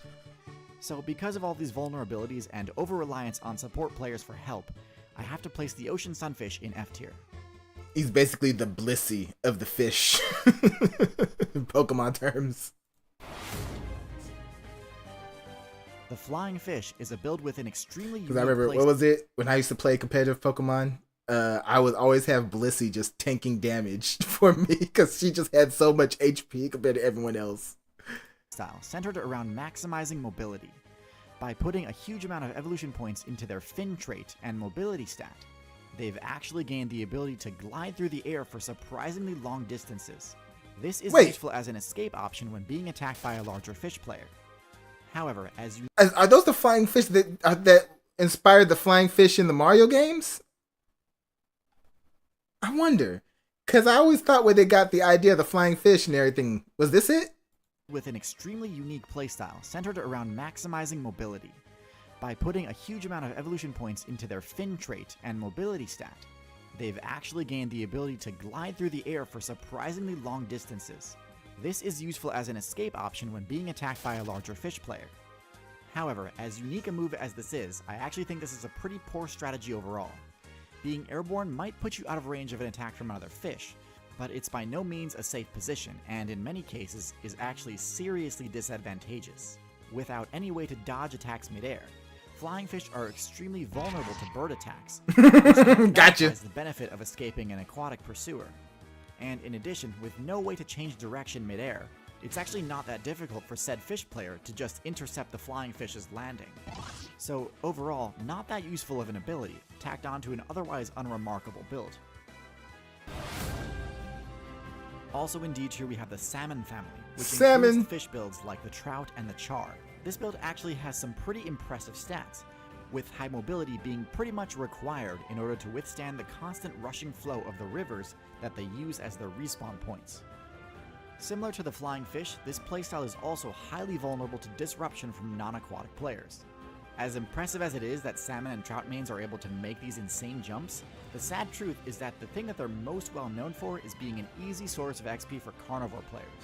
Now, this jumping ability is also useful for attacking. He just had to wait for it. The fish like jumped right in his mouth. That's the easiest fishing ever, right?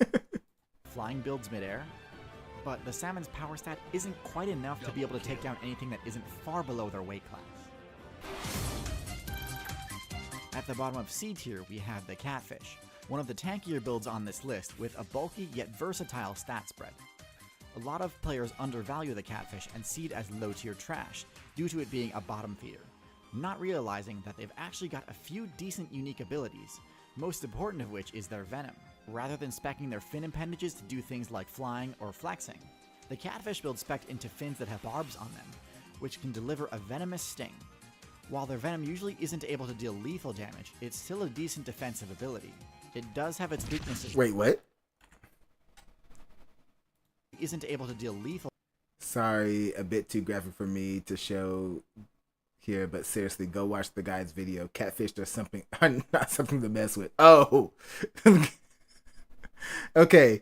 Got seriously injured by catfish. Okay, I don't want to get this video flagged, so I'm not gonna. I'll probably watch that on my own time.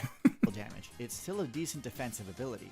It does have its weaknesses though, particularly to long, disjointed hitboxes, such as the spear-like beaks of some bird builds. Nonetheless, the catfish is still a reliable and easy to play build, being omnivorous and able to gain plenty of XP simply by digging through the mud for scraps. Also in C tier we have the archer fish, the only fish build with the ability to use a ranged attack. This projectile deals essentially 0 damage, but it's by no means useless. This projectile has high knockback, making it excellent for pushing players into... And how do you know it's 0 damage? People always assume that other creatures ain't feeling pain. Just because you can't feel their pain doesn't mean they're not feeling it. Man, you see how... Like, I'm sorry. Considering the size difference... Use a ranged attack. This projectile deals essentially 0 damage, but it's by no means useless. Do you see how he knocked him dizzy for a second and then the second shot knocked him down? This projectile has high... Right there, bam! Making it excellent for... So, yeah. I'm pretty sure they felt a little bit of pain there. It probably wasn't like, excruciating, but it was definitely something. For pushing players into vulnerable positions. A waterlogged insect is one of the easiest targets in the game, and being able to force that type of interaction is an extremely powerful ability. This ability does have its limitations though. As is the case with most projectiles, this attack is unusable in the water, meaning that the archerfish doesn't really have any good moves for PvP against other aquatic players. I think the biggest weakness of this playstyle though is the position that you're forced into in order to make use of your projectile weapon. Being near the surface of the water leaves you vulnerable to both attacks from below and above, and with no defense against either, the archerfish is a high-risk, decent reward build. In B tier we have the builds that are generally solid picks, but lack any truly overpowered abilities. First is the bass, the poster child for the phrase, big fish in a small pond. With solid stats and the ability to grow larger than most other freshwater lake fish, the bass can easily dominate their local scene, even to the point of depleting the area of resources by gobbling them all up. Their generalist nature and large jaws mean they can prey upon... So they are invasive species. They ruin nature instead of coexist with it. ...upon just about anything, from smaller fish to crustaceans to even builds like frogs and alligators. While there's not that much that's flashy or unique about this strategy, there's no denying that the bass is a consistent threat in the pond meta, and I consider them the gatekeepers of the higher tiers. Also in B tier we have the fish faction's premier support class, the Cleaner Ross. The Cleaner Ross specializes in cleansing larger fish players of parasites, providing an extremely useful service in the form of removing debuffs from any fish player in need, similar to the Oxpecker on land. Parasites are a major threat to fish players, so it's no surprise that oftentimes even top tier builds like Sharks will add Cleaner Ross players to their party. Ross do have to rely on their reputation to protect them though, and while betrayals during cleansing sessions are rare, swimming into a mouthful of dagger-like teeth is not without risk. A lot of risk, but a lot of reward. That's how they survive, and yeah. I've seen other videos talking about that and stuff. You gotta survive somehow. They provide a service. They provide a useful service, and so they get to live. Alright, now we're in A tier, and this is where things start to get a bit overpowered. First, we have the Pickerel Guild, which includes the pike and muskellunge, the most fearsome freshwater fish in the game. These vicious fish builds are highly aggressive and attack anything in or around their domain, from fish to birds to mammals and even humans. Their powerful jaws sport sharp crocodile-esque teeth, which deal serious damage and grip their target, preventing their escape. But it's not just about power with these fish. Their slender body and camouflage allow them to easily hide in cover, waiting for the perfect ambush opportunity. And unlike trout, when these fish jump, it's not just to clear an obstacle, they jump to attack. Their only weakness is a slow growth rate and long respawn timer, but even at low levels... That makes them a little faster than snakes, because cats can dodge a snake. That's crazy. Let's bring that back. Did he just hit the cat, or did he like eat him? In cover, waiting for the perfect ambush opportunity. And unlike trout, when these fish jump, it's not just to clear an obstacle, they jump to attack. Their only Oh yeah, he ate him. Slow growth rate. He ate him. That's crazy. The cat did not see that coming. Respawn timer, but even at low levels, these fish are adept hunters. While not part of the Pickerel Guild, I also include the Barracuda in this same rating, as they have a very similar playstyle. Giant size is not a requirement to be a high-tier predator though, as exemplified by the next build on this list, the Piranha. The Piranhas piranha. are one of the best, if not the best, example of how with the right combination of special abilities and team strategies, size genuinely doesn't matter. Their special ability, Feeding Frenzy, boosts Piranha Shoal DPS to one of the highest in the game, able to absolutely melt through the HP of even the tankiest targets. In contrast to the salmon and trout, because of their favorable matchup against larger players, piranhas are the only fish build on this list that I think actually makes... Why did you show footage of a capybara? That's mean. That's mean. Oh man. Take it back. See it again. the tankiest targets. In contrast to the salmon and trout, because Why of would their he do favorable that? matchup against larger players, piranhas are the only fish build on this list that I think actually make great use of its positional advantage in rivers, as many mammals and birdmates will be forced to cross your territory over the course of their playthrough and fall victim to your frenzy attacks. Their main weakness is a lack of defensive capability, meaning that they can still be easily one-shot by other predator players. The next build on this tier list does not share this weakness. Lionfish. The Lionfish is one of the most well-defended fish builds in the game, relying on a huge arsenal of venomous spines to deal serious damage to attackers, similar to the Porcupine build on land. Because of this, the Lionfish is an infamously unpleasant target to attack, and most predator players tend to either ignore or actively avoid them. While their other stats are quite low, this certainly hasn't stopped them from rising to dominance in their home server of the Indo-Pacific. Lionfish are also generalists, who gobble up anything that their low mobility stat allows them to catch, which can quickly deplete a server of its resources. And because of their quick respawn rate, lionfish have rapidly spread to other ocean servers without much pushback, at least until they reach the tropical Atlantic. See, there is one fish build that has been able to consistently take down lionfish, and once I show you how broken some of their abilities are, it'll be easy to understand why. We've got 2 more builds to showcase in S tier, but real quick, I just want to point out that this is the longest video I've made so far, and took a huge amount of time and resources to produce. So if you're enjoying it and want more content like this, please do consider subscribing. Thanks. The moray eel is one of the most uniquely powerful fish in the game, with a set of strange yet highly functional abilities and well-placed base stat allocations. So first, their stats. While the highest aquatic power rating falls to sharks and whales, a close runner-up is the moray. Their teeth resemble broken glass and can do similarly brutal damage in combat. Their mobility is surprisingly high for a fish that lacks... Resembling broken glass? That's terrifying. You see something like that coming at you, right? That would be scary as hell. Their teeth resemble broken glass and can do similarly brutal damage in combat. Their mobility is surprisingly high for a fish that lacks pectoral and pelvic fins, but in addition to having great maneuverability in the tight spaces of a reef, they're capable of some pretty impressive bursts of speed too. Their stealth may seem low due to their vibrant coloring, But honestly, bright colors are everywhere in Reef servers, so they don't stick out too much. In fact, their ability to contort and fit into crevices and other tight spaces gives them a pretty huge advantage for ambushing other players. Where things get interesting though is with their defense. The Moray has a slime-based special ability, which serves multiple defensive purposes. It protects them from taking abrasion and puncture damage while passing through sharp coral and jagged spaces within the reef. But perhaps more surprisingly, it's great at deflecting damage from things like teeth and spikes. Not only does this give... And that's why it can beat the tiger, the lionfish, because it can slip through them spikes and get them. Give them a great matchup against sharks, but it also makes them one of the only builds in the game capable of taking down the lionfish. This excellent matchup spread makes placing the Moray either an S tier an easy decision. The final build on this tier list is the billfish. This includes the marlin, swordfish, and sailfish, all of which have similar playstyles. This group is top tier for two reasons. First is that they have the highest swim speed in the game, beating out not just all other fish, but also mammals and birds.